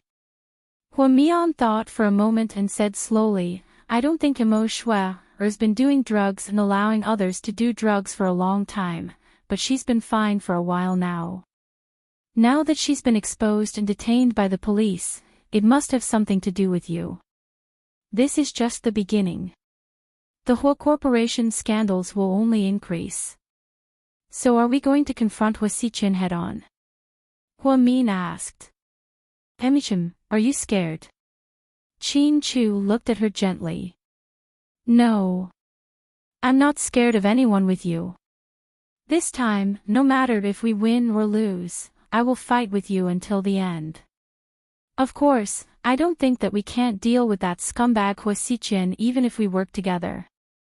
The difficult one isn't Hua Xiqin, honey. I know, the difficult one is the one you keep talking about, the psychopathic terrorist that even my father and sister are afraid of. Emichim Ian is more difficult to deal with. But this time, I'm going to take care of them all. That way, you won't have to worry about anything in the future. The truth was, whether it was Hua Xiqin or Ian, they were both Hua Min's problems. If Chin Chu wasn't with Hua Min, he could have stayed out of it. However, he insisted on getting involved. To the extent that he didn't even care about his own life. Such deep love was truly admirable. Honey, do you think that falling in love with me is really troublesome? Hua Min felt a little guilty. If it weren't for her, Chin Chu's life would have been smooth, brilliant, and glorious. He was born in a wealthy family and was talented and intelligent. He could go abroad to further his studies, and he could also go back home to inherit the family business. Then, he would marry a socialite's daughter and live a smooth life. He wouldn't have to live in fear all the time and bear all the pressure. He had even been stranded in a foreign land for many years, and could not even be by his side when his wife was pregnant and had children. Every time he thought about this, Huamin's heart ached. Sometimes, she felt a little inferior and thought that Qin Chu falling in love with her was the tragedy of Qin Chu's life. Qin Chu could tell that Huamin's emotions were fluctuating. He wrapped his arms around her slender waist. "Honey, I'm not afraid of trouble. If you're so troublesome, don't bother others. I'll punish you for the rest of my life." Upon hearing his words, Huamin laughed with tears in his eyes. The two of them looked at each other in silence. Ahem. "Daddy, Mommy. Are you guys going to watch an 8 p.m. romance drama again? The dialogue is so melodramatic," Little Bean complained. "It's late. I think we should go to bed." "Little Bean, if you continue to be a third wheel, you really don't understand romance." With that, Pudding jumped down from the chair and went straight to her room. Little Bean made a face at Qin Chu and Huamin and followed her sister upstairs to her room. "You two little brats, slow down. Don't bump into each other." The nanny carefully followed behind them. Huamin looked embarrassed. It was indeed a little awkward to have two little brats being affectionate in the house. "Mansion, boss, look at the news." Something happened to Miss Mo. When Hua Xiqian saw the news, he was furious.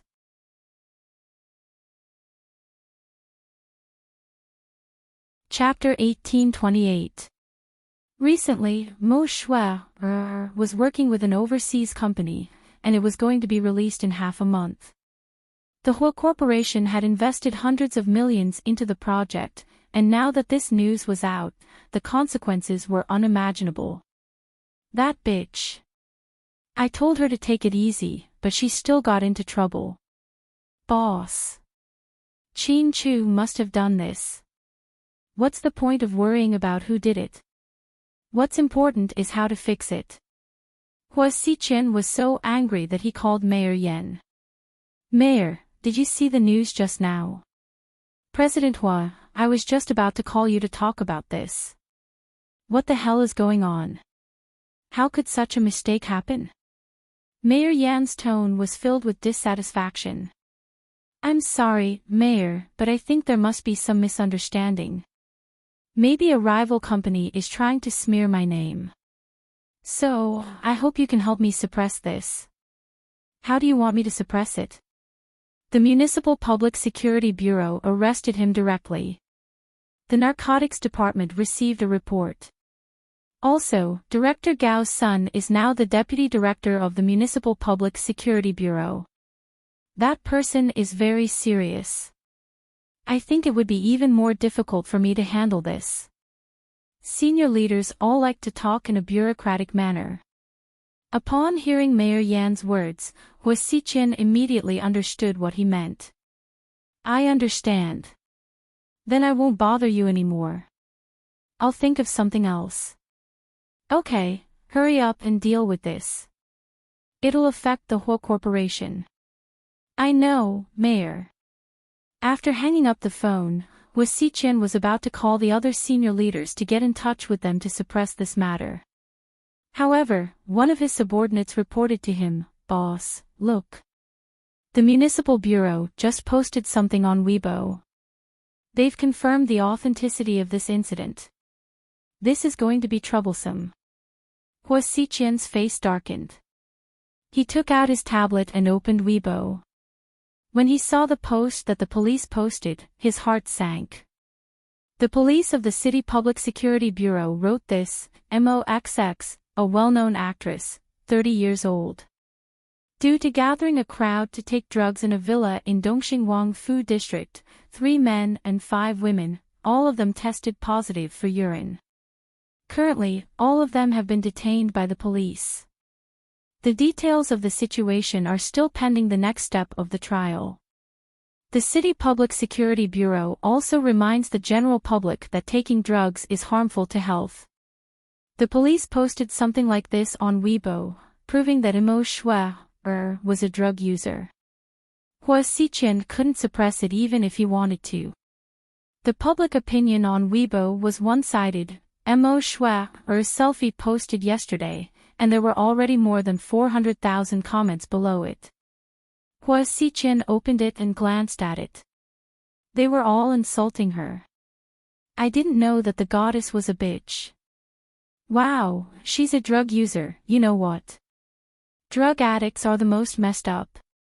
Regardless of gender, they're all beasts. Everyone should boycott such people in the future. Mo Shuai, get out of the entertainment industry. I suggest we ban her from the country so she can never embarrass herself in public again. Haha, I've never liked her. She's just a used shoe that the whole corporation made. She slept with thousands of people, why did she have to go so far? Only you crazy fans would like her. I wonder how many millions the whole corporation is going to lose. I heard that the movie Nightcrawler, that's about to be released, is going to be hard to produce. They invested 500 million yuan and even invited a Hollywood actor to act with her. What a disappointment, Mo Shuai. I didn't know you were this kind of person. I won't watch any of your movies or TV shows anymore. You're so negative. No wonder Hua Xiqian didn't want to marry you. You're a drug user. Scary. Hua Xiqian couldn't take it anymore. He closed the Weibo homepage. Boss, what should we do now?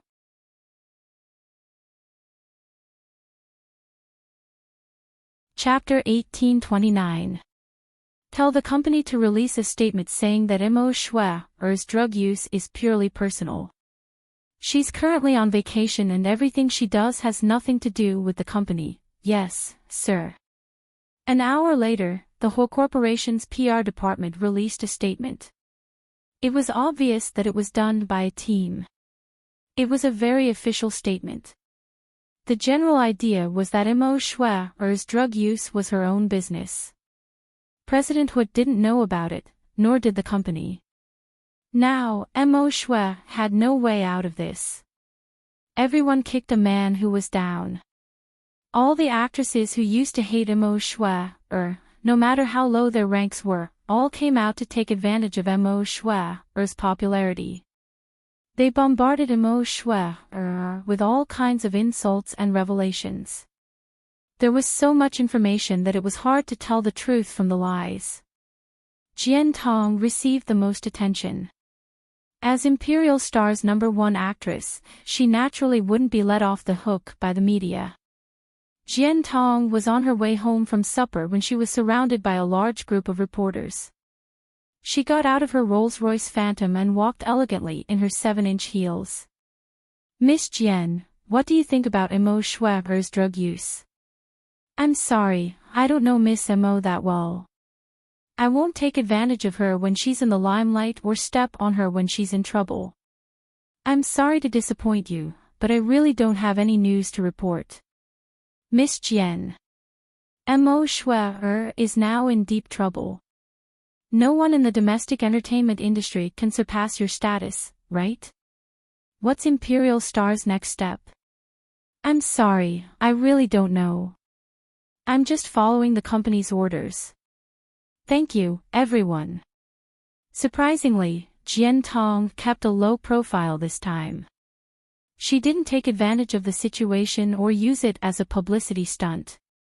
After walking through the crowd of reporters, Jian Tong opened the door and entered her room. Her assistant immediately took her bag and jacket from her hands. Tong, I think we can use this opportunity to create some publicity. Why do you have to keep a low profile? We've missed such a good opportunity. Plus, Mo Shuai used to bully you. It's normal for you to expose something. I don't think she can make a comeback. Didn't you see that the whole corporation cut ties with her? What do you know? I don't want to keep a high profile. Don't you know that the bird that sticks out gets shot? Besides, President Su doesn't like high-profile women.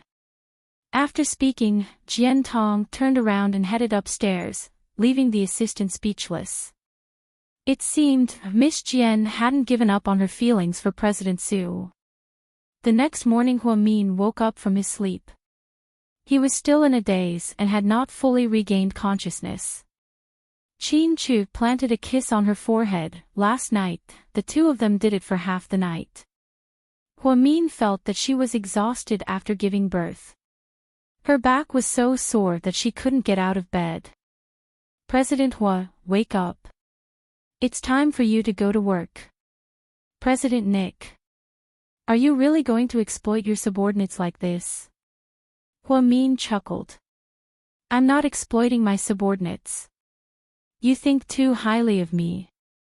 I'm just a house husband who relies on my wife to make money. My job is to take care of the children, cook, and massage my wife's shoulders. Okay, Mr. Qin, you win. Huamin knew that Qin Chu cherished the time he spent with them.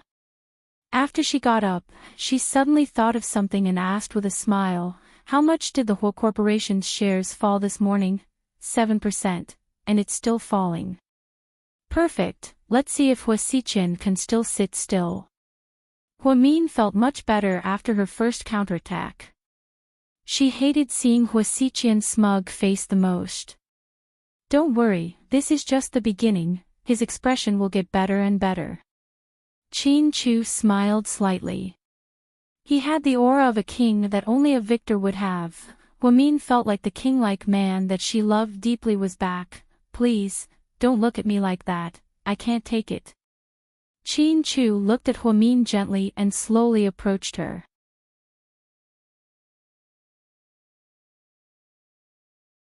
Chapter 1830.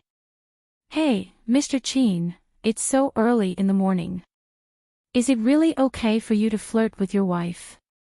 Huamin laughed as he backed away. Good morning. The light is good and you're in good shape. Huamin couldn't resist Mr. Qin and was once again pushed onto the big, soft bed. An hour later, Huamin looked at his watch and exclaimed. Oh my God, it's 7:30 a.m. It's all your fault. I'm going to be late for work. After saying that, she got up and hurriedly began to wash up. When she came downstairs, Uncle Li was about to say, a young lady, breakfast is ready, I'm not eating. I'm going to be late for work. After saying that, he rushed out of the door. Qin Chu, on the other hand, came downstairs leisurely. He was wearing a black long-sleeved shirt with white cuffs and collar. He looked very handsome. Good morning, Daddy, Little Bean greeted him sweetly. Good morning, Little Bean. Wow, Daddy, you're so good. You can always tell me from my sister. Little Bean continued to flatter him. Pudding held a glass of water and looked at Little Bean helplessly. Because Daddy knows that you're the one who's good at flattering, not me, Little Bean. Babies, do you have any plans today? Is there anywhere you want to go? Daddy can be your chauffeur and bodyguard. Anything. As long as I'm with Daddy, anywhere is good. Little Bean ignored Pudding and continued to act cute. What about you? Pudding, do you have any good ideas? Daddy, you don't have to be with us every day. We know that you're busy with work. Pudding said sensibly. No, Daddy has time to be with you even if he's busy. Daddy will slowly make it up to you and your mommy for the past 4 years. Ahem, speaking of mommy, I have something to say. Little Bean raised her hand. Go ahead. Qin Chu smiled dotingly. Daddy, can you control yourself? Mommy woke up late and couldn't eat breakfast. It's not good for her health. We understand that you want a second child, but don't go too far. Qin Chu was speechless. Daddy, don't mind her. Little Bean is dirty. Pudding looked calm as if she was used to Little Bean's way of talking. I'm not dirty, I'm just stating facts. Plus, I actually support Daddy and Mommy to be more loving and have a second child. That way, I'll have a helper to deal with pudding in the future. I don't want her to be the only boss. Ahem. Babies, let's not talk about this for now. Your mommy gave me a mission this morning. I'm going to see Ms. E today. We're going to see Ms. E again. Both of our piano skills are maxed out. Little Bean was in disbelief. Daddy. I think we can learn something else. We've already maxed out on the piano. Why don't you find us a zither teacher, a pipa teacher, a bamboo flute teacher, or a drum teacher? That would be even better. No, your mommy said that your piano skills are too streamlined. There's no emotion, it's all technique. So, this needs to be corrected. I'm not asking you to learn piano to show off your skills, I'm asking you to learn how to express your feelings. When you grow up, no matter if you're happy or not, you can use the sound of the piano to express your feelings. It's a magical thing. Ha! Daddy, you sound so professional. Are you also a piano expert? Little Bean asked.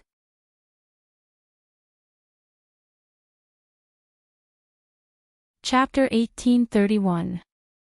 I know a little, but I'm not as good as your mommy. She can play a difficult song like Memories of Don Juan, Chin Chu said modestly. Yay! Then when we go to the piano room, we can play a duet with Daddy. What do you think? No problem. As long as you guys are willing. Chin Chu smiled. After a hearty breakfast, Chin Chu took his daughter to the piano room. Huamin drove her Audi R8 to work. Luckily, there wasn't much traffic, so she wasn't late. Otherwise, it would be really awkward if she was late. Good morning, President Hua. In the morning meeting, the executives all stood up to greet her. In the past 3 years, Huamin had done a great job. Now, no one dared to look down on this young girl in her 20s. President Hua, this is the year-end plan of our marketing department. Please take a look. President Hua, the small high-rise project in Blue Mountain Shangyu has officially started. Fundraising will begin next week. You have to go there and cut the ribbon.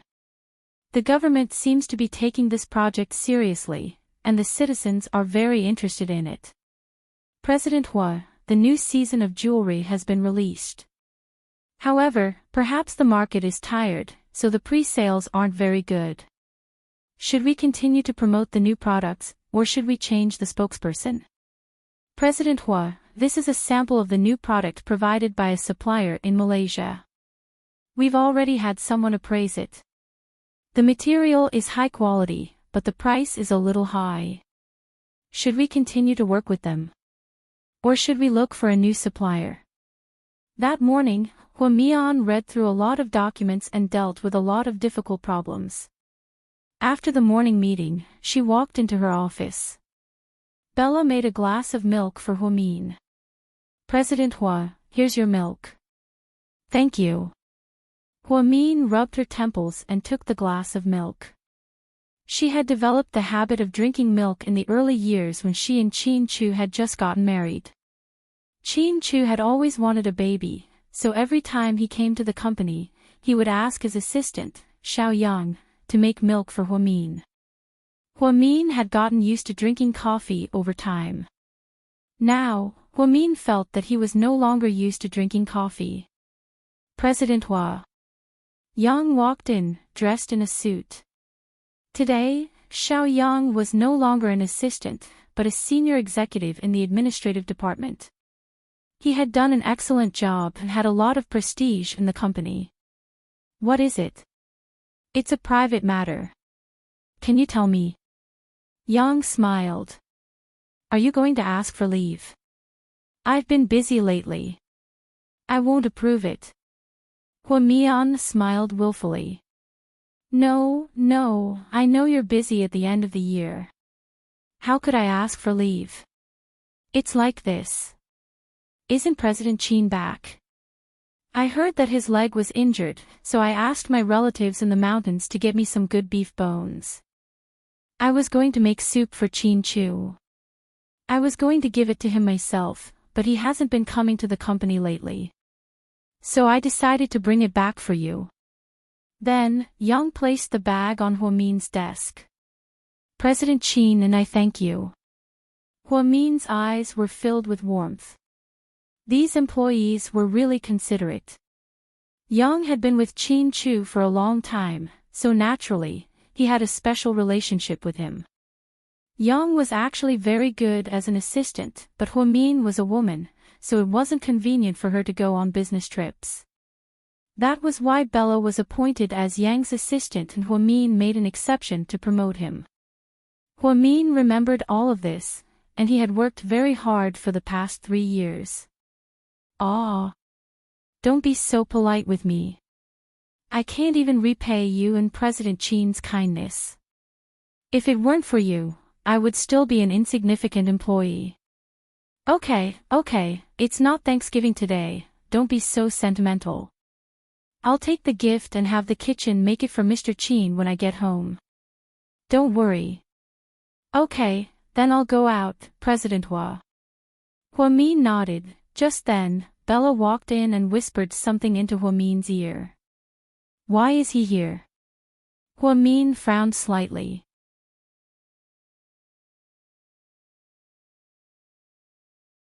Chapter 1832. This is a critical time.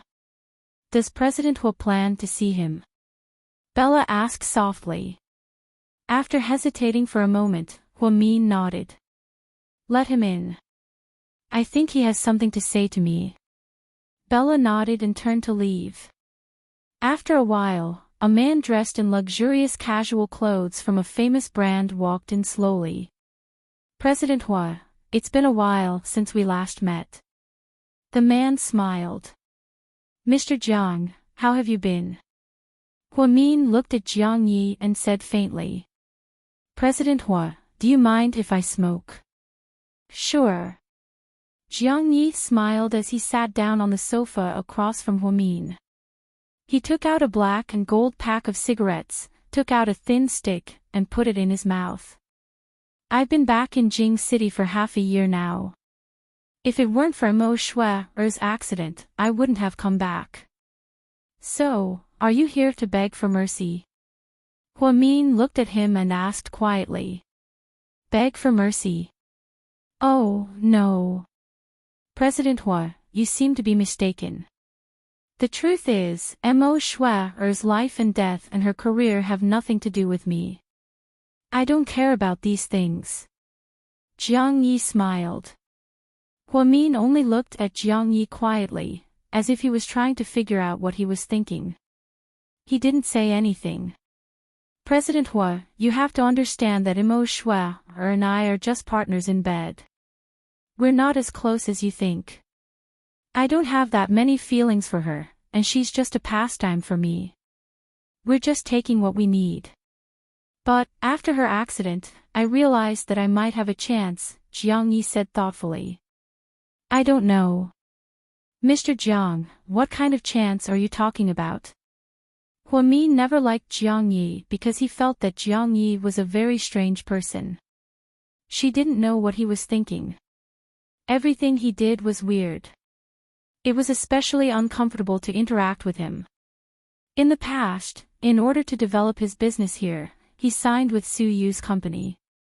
Every time he saw Huamin, he would always look at him with that same undisguised gaze. Su Yu didn't like Jiang Yi, so he didn't give him any chance to get close to Huamin. Later, Jiang Yi found out that Su Yu had never promoted him.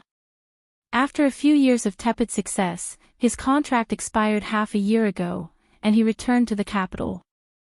Huamin thought that he wouldn't come back, but he didn't expect to see him in the office half a year later. Jiang Yi took a puff of his cigarette and blew out a smoke ring. A chance, to help you. Help me. Huamin still didn't quite understand what Jiang Yi meant. President Hua, you're a smart man. You should know that I've been with Mo Shui for a long time, so I know a lot. She's been entangled with Hua Xiqin for years, not only because of love, but also because of benefits. When President Hua and his wife were framed for murder, you should know who was behind it. If I can help you find evidence, Jiang Yi didn't say anything else. He just looked at Hua Min meaningfully. Mr. Jiang, you should know that my husband and I have already been cleared of any wrongdoing. Someone else has already taken the blame, so this case was closed a long time ago. Whether or not you can find evidence doesn't matter to us. Hua Min was extremely calm. Who said that? What if I can find evidence that Hua Xiqian killed Song Yisher? Jiang Yi asked with a smug smile.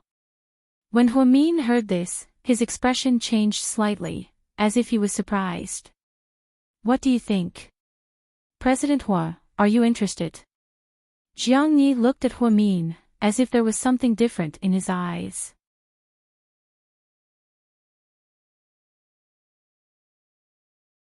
Chapter 1833. I'm interested, but there's no free lunch in this world. Tell me your conditions first. Hua Min didn't think that Jiang Yi would be so kind as to help her take down Hua Xiqian so easily. There had to be some conditions, as expected. Jiang Yi smiled. President Hua is indeed a smart person. Let's not waste time, tell me your conditions. Let's see if I can afford it. You can afford it. I won't ask for too much. How much money do you want? Hua Min asked. Although you're rich, I don't want money. Then your conditions are. Hua Min quietly stared at his face. I want to sleep with you. These simple but powerful words didn't surprise Hua Min. Jiang Ye's feelings for her weren't new. She already had an answer in her heart, so when she heard Jiang Ye's words, she didn't feel like they were too sudden. Haha, you're quite greedy, Hua Min sneered. Although I'm not an entrepreneur, I've been a celebrity for many years. I have a lot of savings, so I don't lack money. I'm already halfway through my life, and I just want to be happy. As long as it makes me happy, I'm willing to do anything. As for you, President Hua Min, I'm very interested in you. Maybe you should know that when I first met you, I was attracted to you. All these years, watching you between Qin Chu, Su Yu, and Hua Xiqian. I'm even more convinced that you're not a simple woman. If I could sleep with you, even just once, it would be a great joy in my life. Jiang Ye's words were very sincere, which suited his style. He was different from Qin Chu's sincere love for Hua Min. He was different from Su Yu's fanatical love for Hua Min. Unlike Hua Xiqian's perverted possessiveness towards Hua Min, Jiang Yi simply wanted to sleep with Hua Min. He had never concealed his desire for Hua Min, even when it came to something as simple and crude as sex. If it was in the past, Hua Min would have lost his temper and kicked Jiang Yi out. But now that she had experienced so much, she was no longer the hot-tempered little girl she used to be. So in the face of Jiang Ye's humiliating conditions, she only smiled faintly. Jiang Yi, you're quite an interesting person. You actually dared to talk about your desires so directly. I don't like to waste everyone's time, and I don't like to beat around the bush. You might not like what I'm saying, but it's just how I do things. Jiang Yi tilted his head and looked at Hua Min, his eyes filled with lust. Speaking of which, it was rather strange. Hua Min wasn't extremely beautiful, and her body wasn't hot either. She didn't have big breasts and beautiful buttocks, nor did she have seductive eyes. She was just a stubborn little girl. She always did things by the book, and her personality was calm as a cucumber. However, such an inconspicuous and slightly arrogant girl was still on Jiang Ye's mind. Jiang Yi was handsome, rich, and charming. He was an expert at picking up girls, and over the years, he had slept with countless girls. He had never met a girl that he couldn't get, and the only one he couldn't get was Hua Min. So, he put in a lot of effort and thought of all sorts of ways to get her. But do you think that I, Hua Min, would give myself to you just to bring down Hua Xiqian? Jiang Yi didn't say anything, and he quietly listened to Hua Min's next words. Jiang Yi, who do you think you are? You think you're worthy of me, Huamin, taking off my clothes for such a small price. Huamin's lips twitched.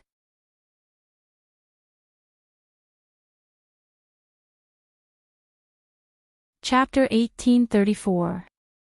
I know that even Suyu, who loves you so much, couldn't get you after years of being with you, let alone me. I know I don't have a good chance of winning, but I'm a person who dares to try. You can only know if you're going to win after trying. If you don't even dare to try, then what's the point of dreaming? So, President Hua, you don't have to be angry. If you don't want to do it, then don't do it. But if one day you regret it and want to come find me, I'll always welcome you. Jiang Yi stood up. Don't worry, you won't have that chance. Not in this life, not in the next life. Huamin shut him up. Jiang Yi paused, turned around, and smiled wickedly. I love it when you're arrogant. Huamin was speechless. After Jiang Yi left, Huamin went back to work. To Huamin, Jiang Yi was the one who provided evidence that Hua Xiqian killed Song Yishe. Even if Jiang Yi helped her kill Hua Xiqian, she would never give up on him. She would never give herself to him. For Huamian, when it came to sex, there was no other man in the world that could make her willingly lie down under Qin Chu. After a busy morning, Huamin video called Mr. Qin. Qin Chu was streaming the twins practicing piano, which made Huamin very happy. Mr. Qin, you're super efficient. Yeah. So, honey, do you want to compliment me? Of course, of course. Honey, you're the best. Little Bean, what does our piano skills have to do with her husband's greatness? Sis, I don't understand.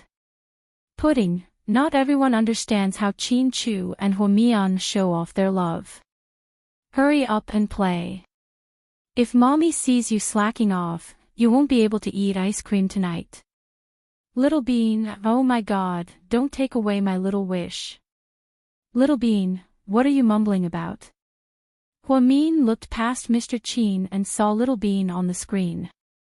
Oh, I miss mommy so much today. If only you were here, I could play this new song for you. Little Bean said without blushing at all. Good boy. Practice well with me. Remember to put your heart into it, and not focus on technique. Got it, mommy. We'll follow your example and learn from you. Daddy said that mommy plays the piano very well. Little Bean continued to praise her. Huamin nodded in satisfaction, indicating that he enjoyed it very much. Pudding sighed and said proudly, nowadays, flatterers are really popular. Qin Chu almost laughed out loud when he heard this. Ever since they returned to the country, the haze had been swept away. The twin daughters had brought them so much joy. Qin Chu sometimes felt that these two little guys were the best gifts that God had given him. They were the proof of the deep love between him and Huamin. Honey, drive to Hilton Chinese restaurant at 6 tonight. I'll go there directly from the company. Are you having a family dinner? Not just a family dinner, but also Linglings and Xiaoweis. Oh, that's great. The more the merrier. Okay, see you tonight. Okay. President Hua, good luck. Qin Chu looked at Huamin, who was wearing a slim black suit, lovingly. Huamin was like a shy girl. She smiled shyly and said, I'll work hard. 6 p.m. at Hilton Chinese restaurant. Mommy, can I go home first? I'm so scared to see Little Bean and Pudding. The party hadn't even started yet, but Wei Yunchu was already nervous and wanted to run away. Jiang Xiaowei didn't know whether to laugh or cry.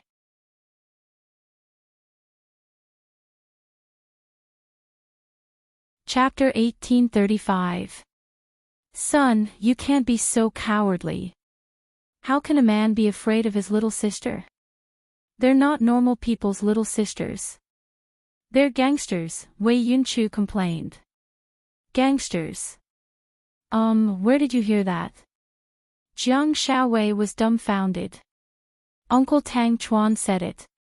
He said that Little Bean and Pudding are gangsters. Yes, that's right, they're gangsters. Fine. That damn Tang Chuan, he's slandering us again. He'll fall into the twins' hands sooner or later. Jiang Shaowei laughed. Wei Liao booked the hotel. The Wei family had already acquired the Hilton Hotel and was preparing to enter the hotel industry. Therefore, to celebrate, Jiang Shaowei went back to work at the Municipal Public Security Bureau. The kids were taken care of by the Wei family's nanny and Mrs. Wei. Zhu Lingling was a little sad. After giving birth to her son, Gao Buiyuan, her body didn't recover. Now that she weighed 120 pounds, she couldn't be a stewardess anymore. Therefore, Gao Ran's family paid for her to open a trendy handbag studio. Zhu Lingling also had a playful attitude and created her own brand of women's handbags, Ling. She didn't expect the sales to be so good. At least she had something to do every day. Gao Ran made countless contributions in just 4 years and was promoted to the second-in-command of the Municipal Public Security Bureau. He was known as the youngest deputy director in history. Because of his good looks and high position, many women wanted to throw themselves at him. Zhu Lingling was often jealous. She even stopped him from going on Weibo. Zhu Lingling took care of it herself. Gao Ran didn't know whether to laugh or cry. When Qin Chu arrived with the twins, Huamin wasn't there yet. Everyone else was already waiting in the private room, Wei Liao and Gao Ran's families. Hey! Little Bean and Pudding, let Auntie Lingling hug you. Zhu Lingling truly liked the twins, even more so than Jiang Shaowei. Perhaps it was because of her personality. So every time she saw him, she would hug and kiss him. Honey, control yourself.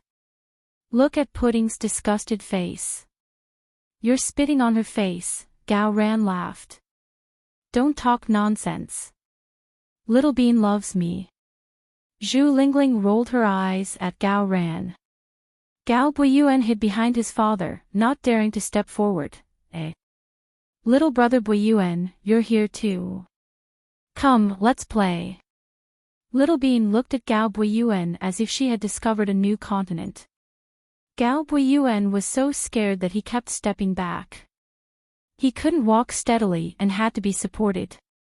However, his actions and consciousness were already muddled. It seemed that he was also very afraid of the twins. Qin Chu, did you see that?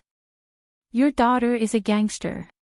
Even Yun Chu and Buiyuan don't dare to approach her. Gao Ran chuckled. Nonsense. My daughter is in the mafia, which is even higher than the mafia, okay? Qin Chu patted Little Bean's head lovingly and smiled. TSK, TSK. You're so proud of yourself. Qin Chu, where's Mian? Jiang Shaowei asked. She should be here soon. I just called because she was stuck in traffic. As soon as he finished speaking, Huamin opened the door and walked in.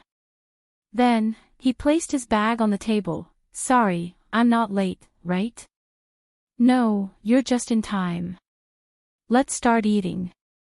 Wei Liao smiled and called the waiter over. Then, the three families sat down together, feeling touched. Before anyone could speak, Little Bean glanced around and said, Everyone's here, but why isn't handsome Su here? After saying that, everyone looked embarrassed. Before Qin Chu came back, Wei Liao would invite Su Yu to every family gathering. Most of the time, Su Yu would pay the bill. Huamin never invited Su Yu because he didn't want to be too close to him. However, Su Yu enjoyed it. Now that the twins' father was back, Su Yu naturally wouldn't come. Your Uncle Su just recovered and is still recovering, so he won't be coming, Wei Liao explained. Qin Chu didn't want everyone to feel awkward, so he glanced at Gao Ran and changed the topic. Is there any progress on Mo Schwacker's case? Did Hua Xichen bail her out?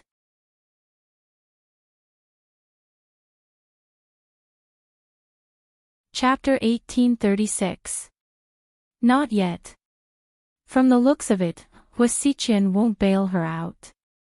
After all, the Huasiqian already announced that Immerse is insignificant to them, Gao Ran analyzed. But this incident will have a huge impact on the Hua Corporation. After all, she's the most popular girl in the Hua Corporation. Also, the movie that's about to be released will be banned. The stock market will also fluctuate. Huasiqian will lose a lot of money, Wei Liao interrupted. This is nothing to Huasiqian. This is just the beginning, Qin Chu said faintly. Mr. Qin, did you do this? Zhu Lingling finally understood the crux of their conversation. Before Qin Chu could speak, Huamin explained with a smile, Mr. Qin just found the right opportunity. Mo Shuer has been doing drugs for years. Someone was covering for her before. Now that she's exposed, it's not my husband's fault. Yeah, my husband did well this time. Mo Shuer, that bitch, should have been in jail a long time ago. Zhu Lingling patted Gao Ran's shoulder proudly. Yunchu, why are you sitting in your mom's arms? Come down and play with your brothers and sisters. Huamin teased Wei Yunchu, who was in Jiang Xiaowei's arms, with a smile. Auntie Huamin. I don't want to go down. Why not? Because I'm scared of Little Bean and Pudding. Did they bully you? Tell me, I'll teach them a lesson. They keep asking me who's prettier. I'm so annoyed. After Wei Yunchu said this, everyone burst into laughter. Qin Chu, take care of your daughters. Our son can't even talk yet, but they've already traumatized him, Gao Ran said with a smile as he hugged his son, Gao Buiyuan. How can boys be bullied by girls? You guys are really... Zhu Lingling said helplessly. Huamin turned around and glanced at Pudding. You're the older sister, tell me what happened. Didn't mommy tell you not to bully Big Brother? We didn't bully him. We trust Big Brother's taste, that's why we asked if she's prettier. If it wasn't of our business, we wouldn't ask, Pudding answered matter-of-factly. Before Huamian could say anything, Little Bean said, but Big Brother, we're always equally beautiful. Of course we feel uncomfortable. I'm obviously the prettier one. Big Brother. I didn't, Pudding, little pudding, of pudding of why, pudding tea play. Auntie Hua, don't believe her. Wei Yunchu took the opportunity to complain, what? Tea tessive of she of. She rubbed her saliva all over your face because she likes you. Isn't that how adults kiss when they're dating? Little Bean said innocently. Everyone was dumbfounded. Qin Chu's forehead was covered in cold sweat. It seemed like he had to change his daughter's habit of shocking people with her words. Otherwise, her parents would be embarrassed. Ahem. Son, did you kiss Little Bean? Wei Liao was also shocked by Huamian's words. Wei Yunchu felt wronged. Dad, don't listen to Little Bean's nonsense. She said she rubbed her saliva all over my face. She rubbed her saliva on her finger and rubbed it on my face. It's not the same as dating and kissing. Don't mislead everyone. His son calmly explained what happened while he was still angry. Jiang Xiaowei laughed hysterically. Mommy, is it that funny? Your son is being bullied.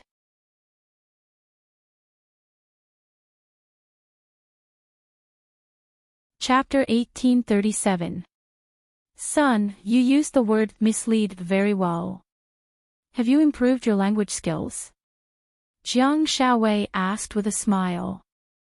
Wei Yunchu looked at his mother, dumbfounded. It seemed like his mother's focus wasn't on whether or not he was being bullied. Pudding, your sister is so ridiculous. Why don't you do something about it?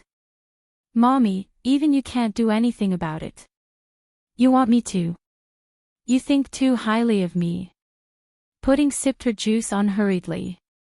Huamin was speechless. Mr. Qin, look at your daughters. Huamin couldn't take it anymore. They're still young. There's no need to rush. Qin Chu smiled gently. They're not young. They don't look like they're 3 years old. If you don't do something about it now, do you think you'll have a chance to do something about it in the future? Gao Ran teased. Little Bean glanced at Gao Ran. She rolled her eyes and asked curiously, Uncle Gao, the other day when we were on our way back from piano lessons, we saw a beautiful woman in a police uniform sitting in the passenger seat of your Jaguar. Is she a new intern at the city bureau? Gao Ran was speechless. When did that happen? Great, Gao Ran, you're getting bolder now. Zhu Lingling couldn't stay calm anymore. Hey, Little Bean, don't talk nonsense. It'll cause a family conflict. Gao Ran didn't know whether to laugh or cry. Could it be that I saw wrongly? Sis, did you see her? Little Bean turned around and looked at Pudding. I saw her too. She was smiling at Uncle Gao. She was young and pretty. But it's normal. Uncle Gao is the deputy director now. Those female police officers would jump on him when they see him. You two are trying to kill me. Gao Ran couldn't laugh anymore. Gao Ran, tell me. What female police officer? What intern? Zhu Lingling pinched his arm tightly. Hey. Honey, don't pinch me. It's not what you think. My colleague from the Municipal Public Security Bureau was about to be late for work. Then, he saw my car and took 2 stops. Who would believe you? I'll teach you a lesson when we get home. Zhu Lingling was furious. Qin Chu, your daughter. Gao Ran was truly helpless. Before he could finish, Little Bean continued, Uncle Gao, I saw him the other day. All right, all right, all right. Little Bean, don't say anything. Ha. Listen to me first. After saying that, Gao Ran glanced at Qin Chu and gave him a thumbs up. Qin Chu, you've raised these 2 daughters well. They're smart and cute. They're the best in the world. Hearing that it was a compliment, Little Bean immediately changed her words. That day, when I saw that Uncle Gao's phone was filled with Auntie Lingling's photos, I thought that Uncle Gao must really love Auntie Lingling. They're all my photos. Zhu Lingling obviously didn't believe it. Yup. That day, I used Uncle Gao's phone to play Do Di Zhu and accidentally found them.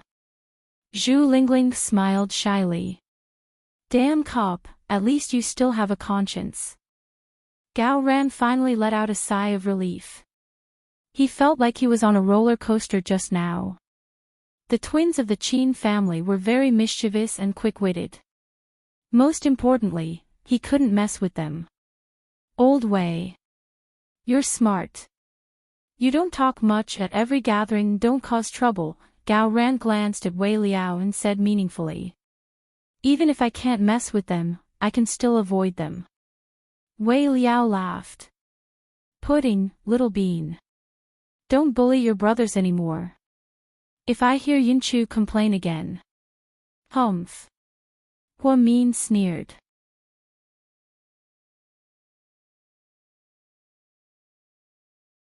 Chapter 1838. Pudding raised her head and looked at Wei Yunchu meaningfully.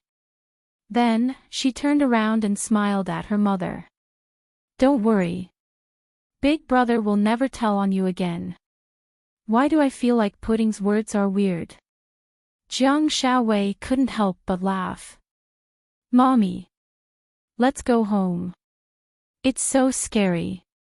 Wei Yunchu hugged Jiang Xiaowei's neck tightly. Pudding and Little Bean's two-faced nature was on full display at the party. Qin Chu was naturally proud, but Huamin was a bit worried. After the party, the family of 4 drove back to South Hill Manor. The twins were tired and had fallen asleep in the back seat. Honey, yeah. Do you think our babies will grow up to be gangsters? Huamin asked worriedly. Chin-Chu chuckled when he heard this. What are you laughing at? Huamin was confused. Honey, you're thinking too much. They're still young. Besides, they're not evil by nature. They're just a bit overbearing, two-faced, and vengeful. My goodness. Isn't that enough? They're girls. Their tempers will get bigger in the future. What will happen then? Pudding and Little Bean are indeed strong-willed, Chin-Chu analyzed as he drove. They're not like me or you in this aspect, yeah. They're like their auntie, Chin-Chu blurted out. Like their auntie. Huamin's heart raced every time he heard news about his sister. Lu Yan's personality is like this. She's cranky, hot-tempered, high-profile, and hates evil. Most importantly, she's not afraid of anything. She doesn't dare to mess with anyone. Chin-Chu recalled that he had met Lu Yan and chatted with her when he was operating on Xiao Fei in Moscow. Although they didn't have much contact, there were too many rumors about Lu Yan in the world of martial arts. She was too amazing. Yan is only 20 years old. From what you said, she's been living such a life since she was young. Actually, my heart aches for her. At least compared to her, I'm the luckier one. At least my life is stable. That's why your father didn't dare to look for you all these years even though he knew where you were. Life is really quite mysterious. Even biological sisters have different fates. If we were in each other's shoes, I don't think I would be able to hold on. I really don't know how Yan has been through all these years. When water reaches a dead end, it becomes a waterfall. When people reach a dead end, they will be reborn. Perhaps it's because of that harsh living environment that Lu Yan is so outstanding. Does Yan look like me? Huamin couldn't help but ask. She doesn't look like you, but her personality is similar to yours, for example. Huamin looked at Chin-Chu curiously. She's stubborn. She can persevere no matter what. Lu Yan must have had faith in herself all these years. I really don't know when I'll be able to see her. Huamin's gaze was warm. Thinking that he still had a sister alive in this world, he suddenly felt that life was full of surprises. Not too long. Once we get rid of Ian, everyone will be happy. I think that's what the professor hopes for as well. The car sped through the night. Rio de Janeiro, South America. Lu Yan wore a fiery red dress and appeared at a celebrity business dinner party. She effortlessly switched between English and Portuguese. People seemed to be quite interested in this Asian girl with exquisite looks. Boss. Everything is ready. The explosion will happen in 10 minutes. We can leave now, a waiter in a waiter's uniform whispered in her ear. Okay.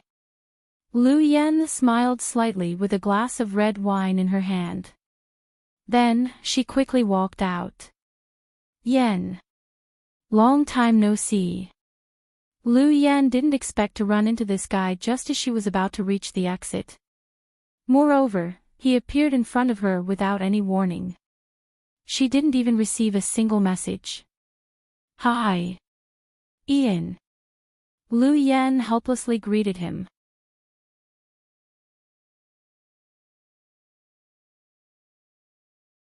Chapter 1839. If Lu Yan remembered correctly, the last time she saw Ian was 2 years ago when she was surrounded by his men in Florida. That time was also very dangerous. Fortunately, Xiao Fei arrived and saved her. Since then, she avoided Ian like he was the plague. She knew that no good would come out of this man wherever he went. Because he could no longer be described as a bad person. He was the leader of an extreme terrorist organization that defied humanity. His mind was to destroy the world. However, such a perverted man with no limits had a soft spot for Lu Yen. Ian wasn't old.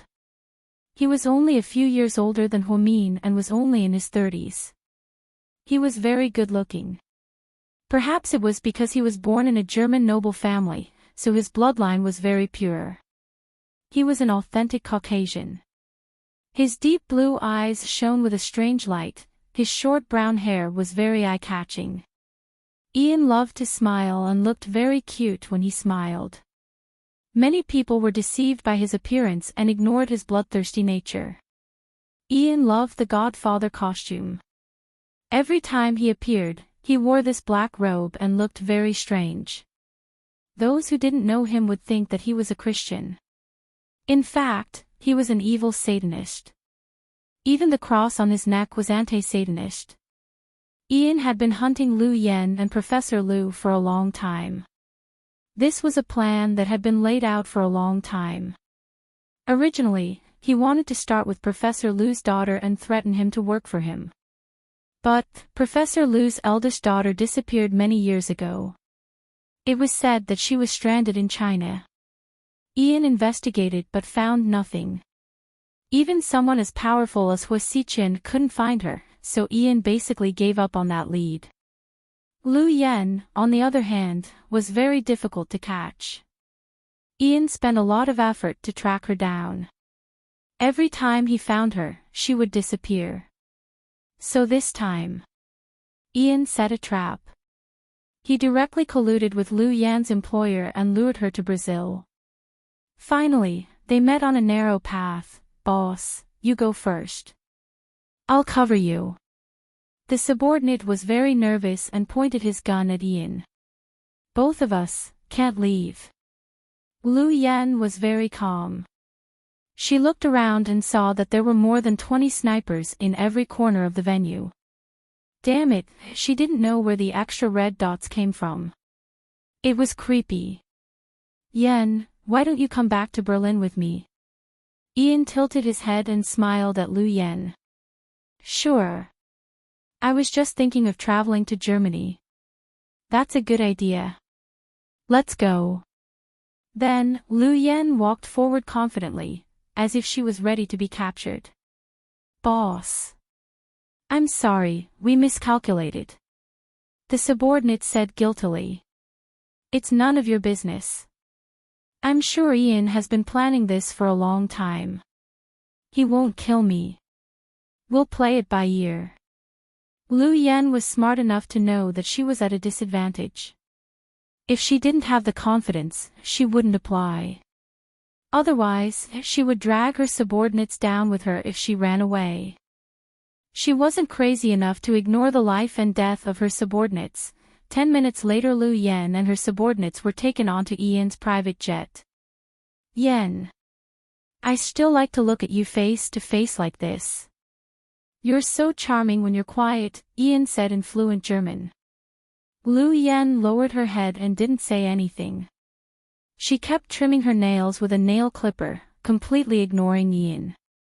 This was something no one would dare to do. In the eyes of Ian's subordinates, it was simply disobedience.